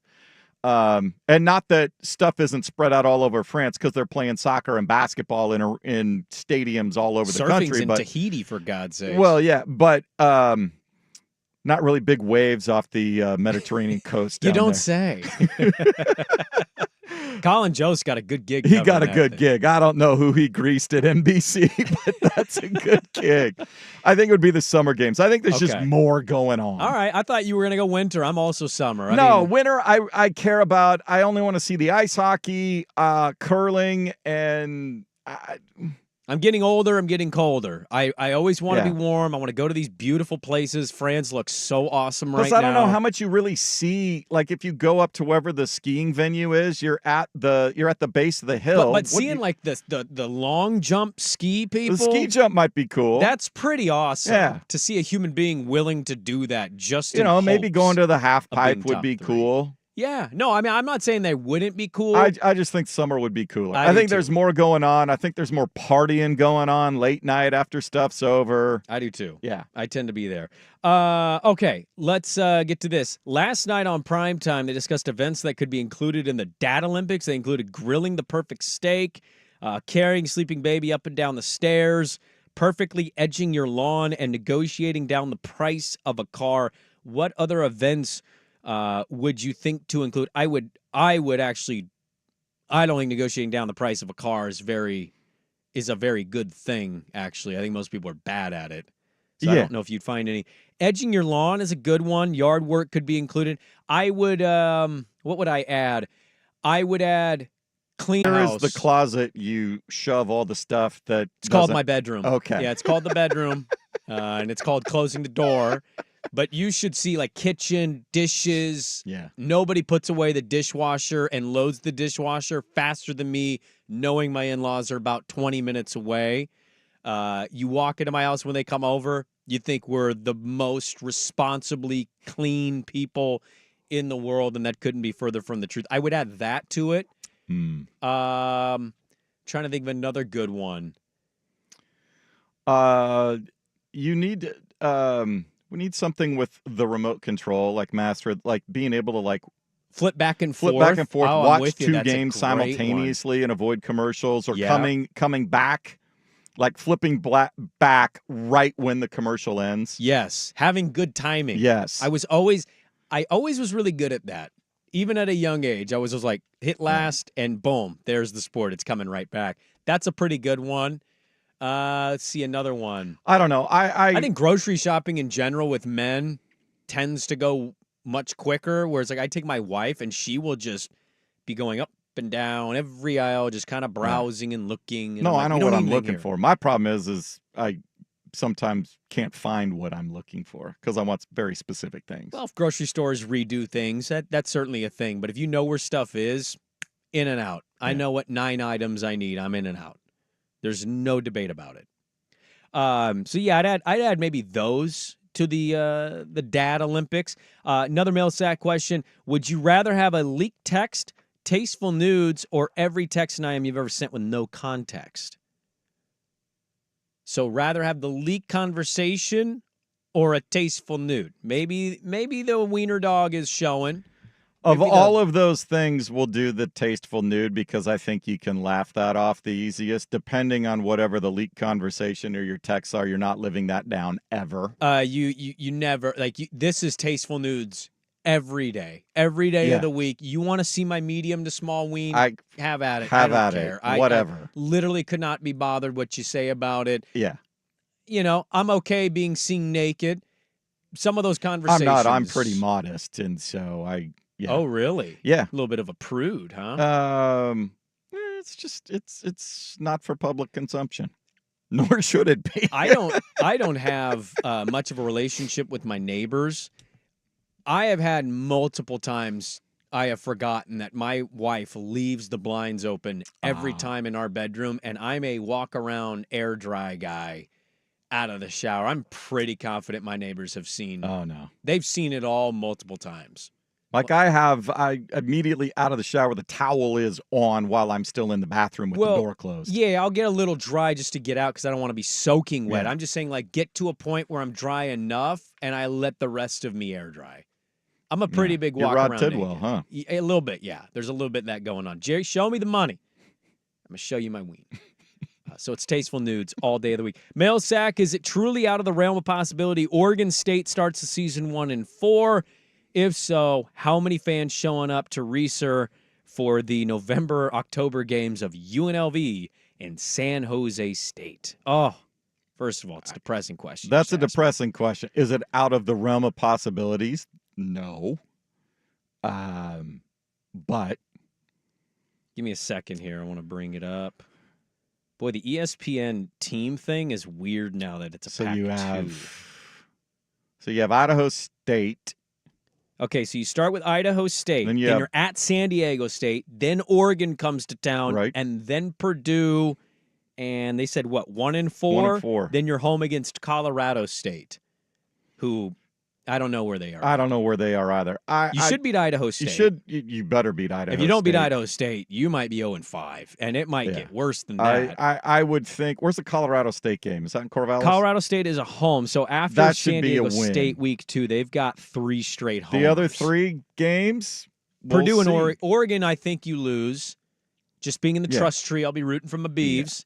Purdue, I tend to think maybe the talent is a little more in Purdue's favor, but it's a home game, so we'll say we don't know yet. That's being maybe optimistic. Yeah, and then, Purdue's just got the advantage of continuity. Same coaching staff, you got the same quarterback, all of those sorts of things. So let's answer the question. Is it conceivable you're 1-4? It's not out of the realm of possibilities, but I tend to think they'll be better than that. I think you're in the 3-2-2-3 range is where I think you are after 5 agree games. with you. What's the attendance for San Jose State and UNLV? Probably not amazing, Bob.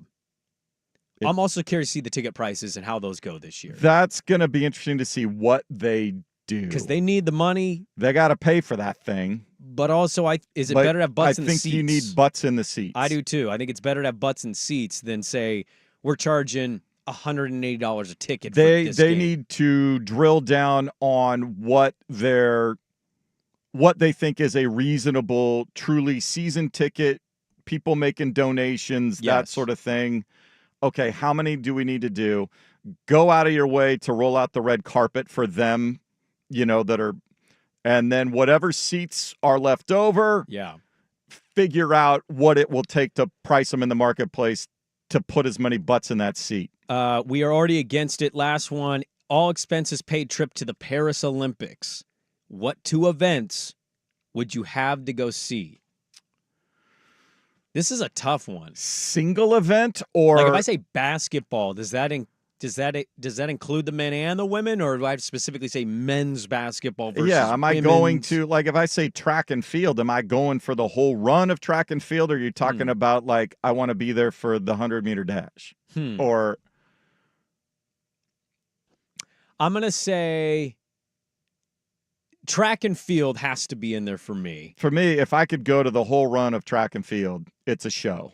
It's great. It's called the track and field events, right? Yeah. So I'm going to say that's a whole thing.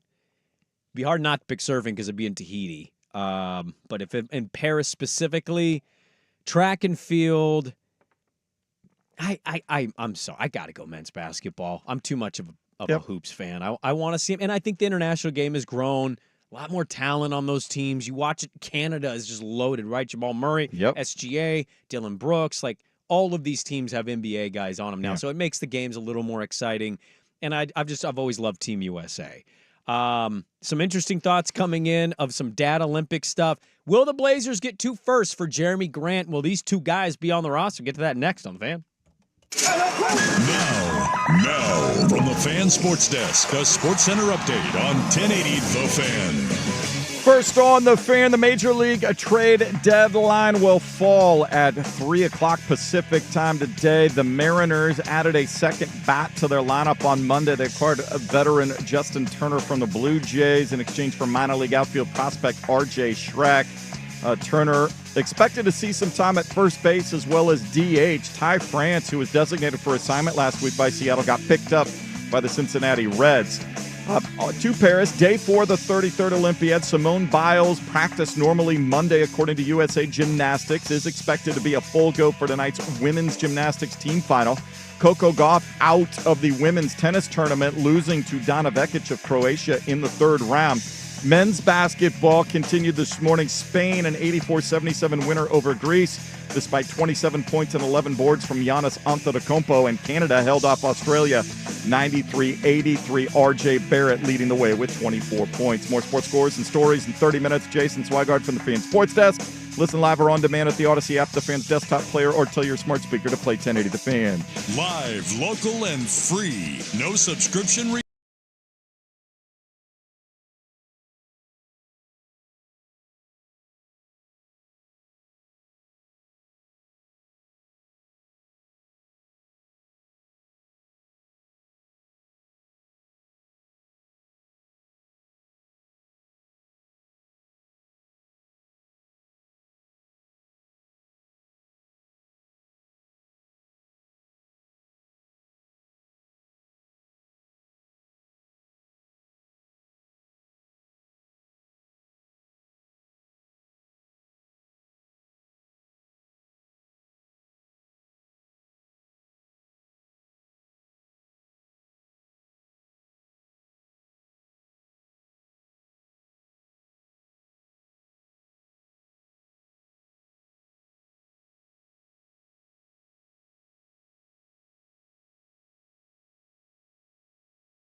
This is Dirt and Sprague on 1080 The Fan. All right, welcome back in.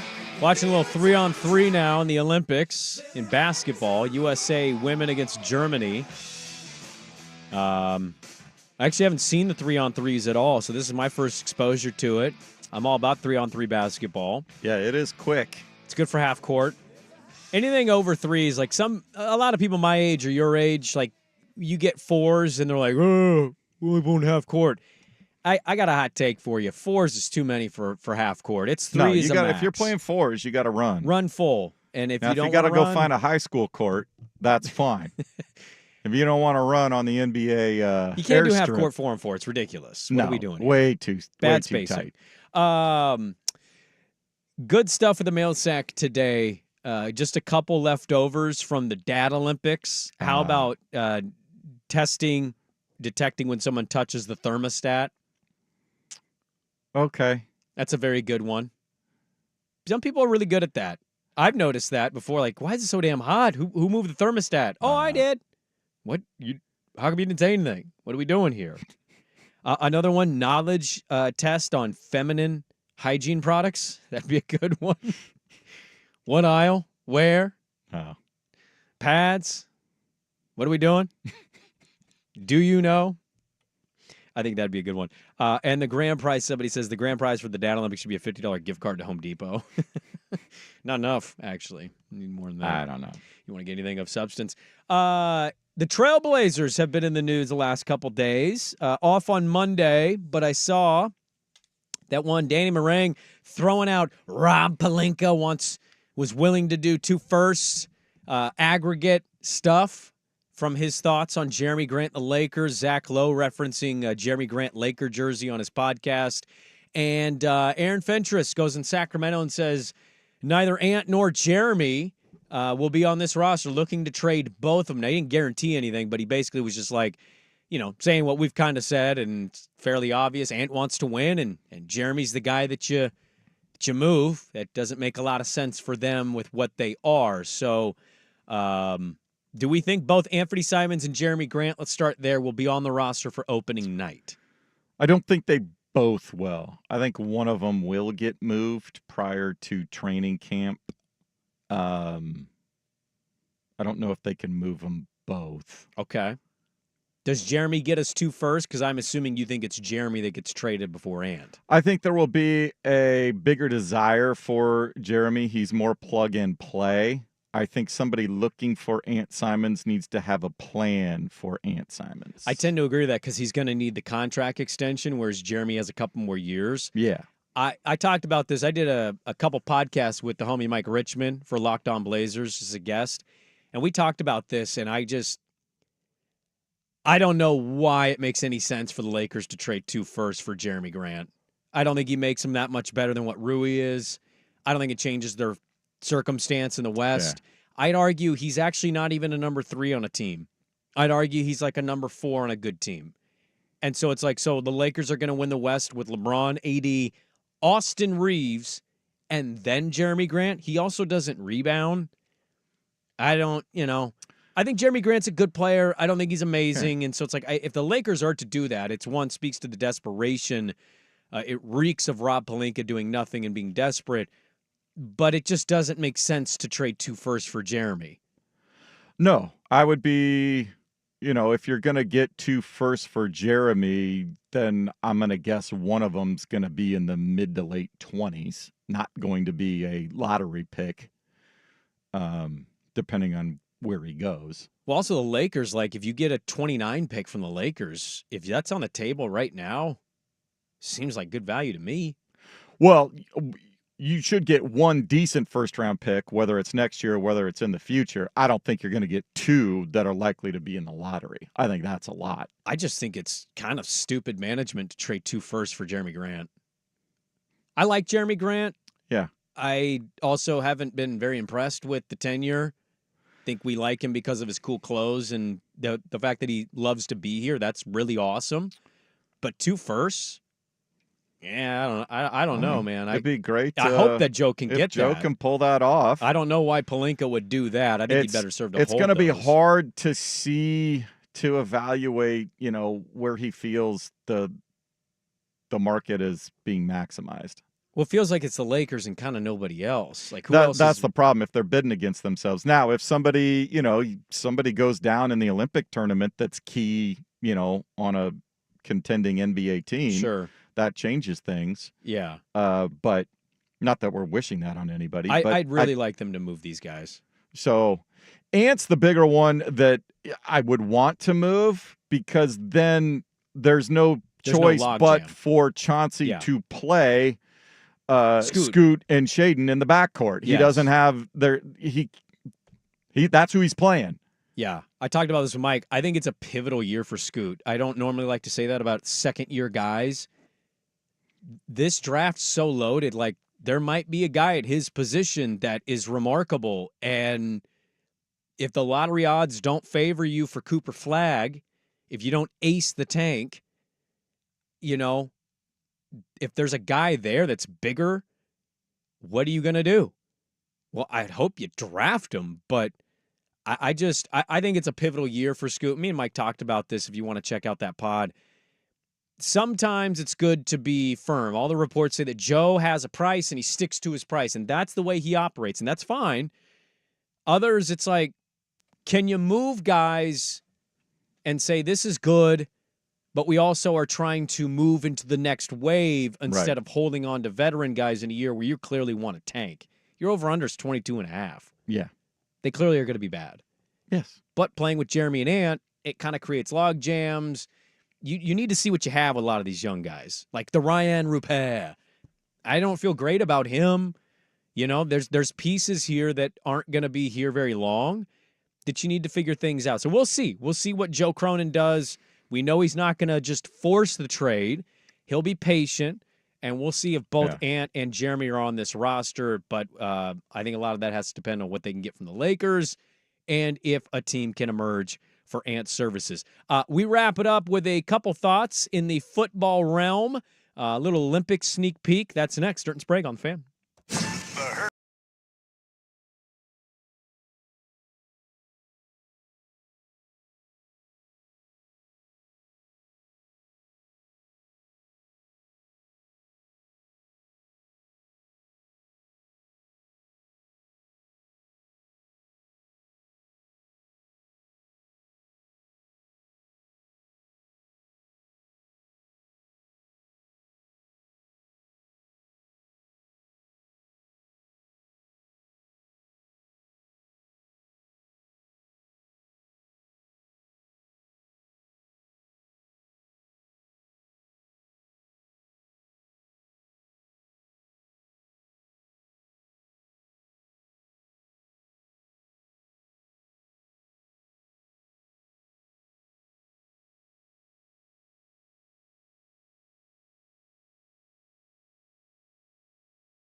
This is Dirt and Sprague on 1080 The Fan. All right, we've got right now in the Olympics Yuki Togayashi, who's 5'4". Japan hanging around with France. It's early. I still think France is going to win this game by 20. And then you've got Wimby on the court, who is listed at 7'3", but many think is 7'4".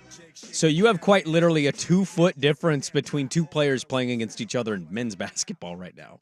It's 47-42. Did Muggsy ever play against like Murasan or Bradley? Probably. I think Bradley was. Bradley I was trying to remember. Why 7? can't I think of the Chinese center's name? Yao Ming? Yao Ming. There we go. I don't think Muggsy no, they were two different. But that. Probably Bradley was there.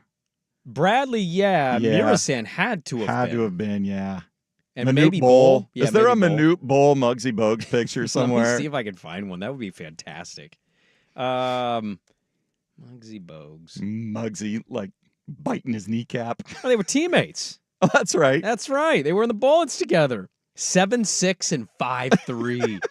There is a great photo of them standing next to each other for a team photo, and Muggsy's literally covering where Manute's junk would be with waist the ball. level. Yeah, he's literally at his waist. That's unbelievable. There's also a photo of Muggsy in a suit standing next to Yao Ming in a suit. Oh, man. And that's everything you need to see. So Olympics are going on. Simone Biles has a chance. I mean, she's already the GOAT, but has a chance to continue the GOAT legacy today. Yes. Jordan Childs, Southwest Washington. Jade Carey is sick, but she'll participate in the vault competition. Yeah. Tonight is the women's team Yeah. competition. So, but she will go on the vault for Team USA. But she's in the team vault one, too. Yes. Yeah. So we've got that. I don't know for certain when Dirt's back. I know he's back Thursday. I don't know if he's back tomorrow or not. I'll find out just like everybody else. Okay. So hopefully we I don't get even back know to where first. he went. Pretty sure it's Central Oregon. Okay. If he's gone for more than a day, it's usually Central Oregon. So that is going to do it for us. Thank you to everybody that shot in some mail sack questions today, hung out with us. We had 2 stops. Anthony Dasher covers Georgia. We got the latest of Georgia, what's going on with Kirby Smart's program. We talked the Oregon Duck invading Nebraska Media Day, talked Oregon Duck football with Ryan Clark and Timbers soccer. It's a fun show. Good to have you back on the saddle. I'm so glad to be back. Minus the Justin Thomas, Justin Turner in a report. You did great. We'll kick it into high gear here. We're going to have a lot more to get into tomorrow. Was Ndamukong Suh the best player in college football in the last 20 years? We'll get into that coming up. Number 1. Talk about that. We'll have more football dealings, including NFL. This has been Dirt and Sprague. We'll talk to you guys tomorrow, bright and early, 6 to 9 a.m. on Portland Sports Leader, 1080 The Fan. I'm Nick Ashew, here to help you beat the books with BetQL, the Detroit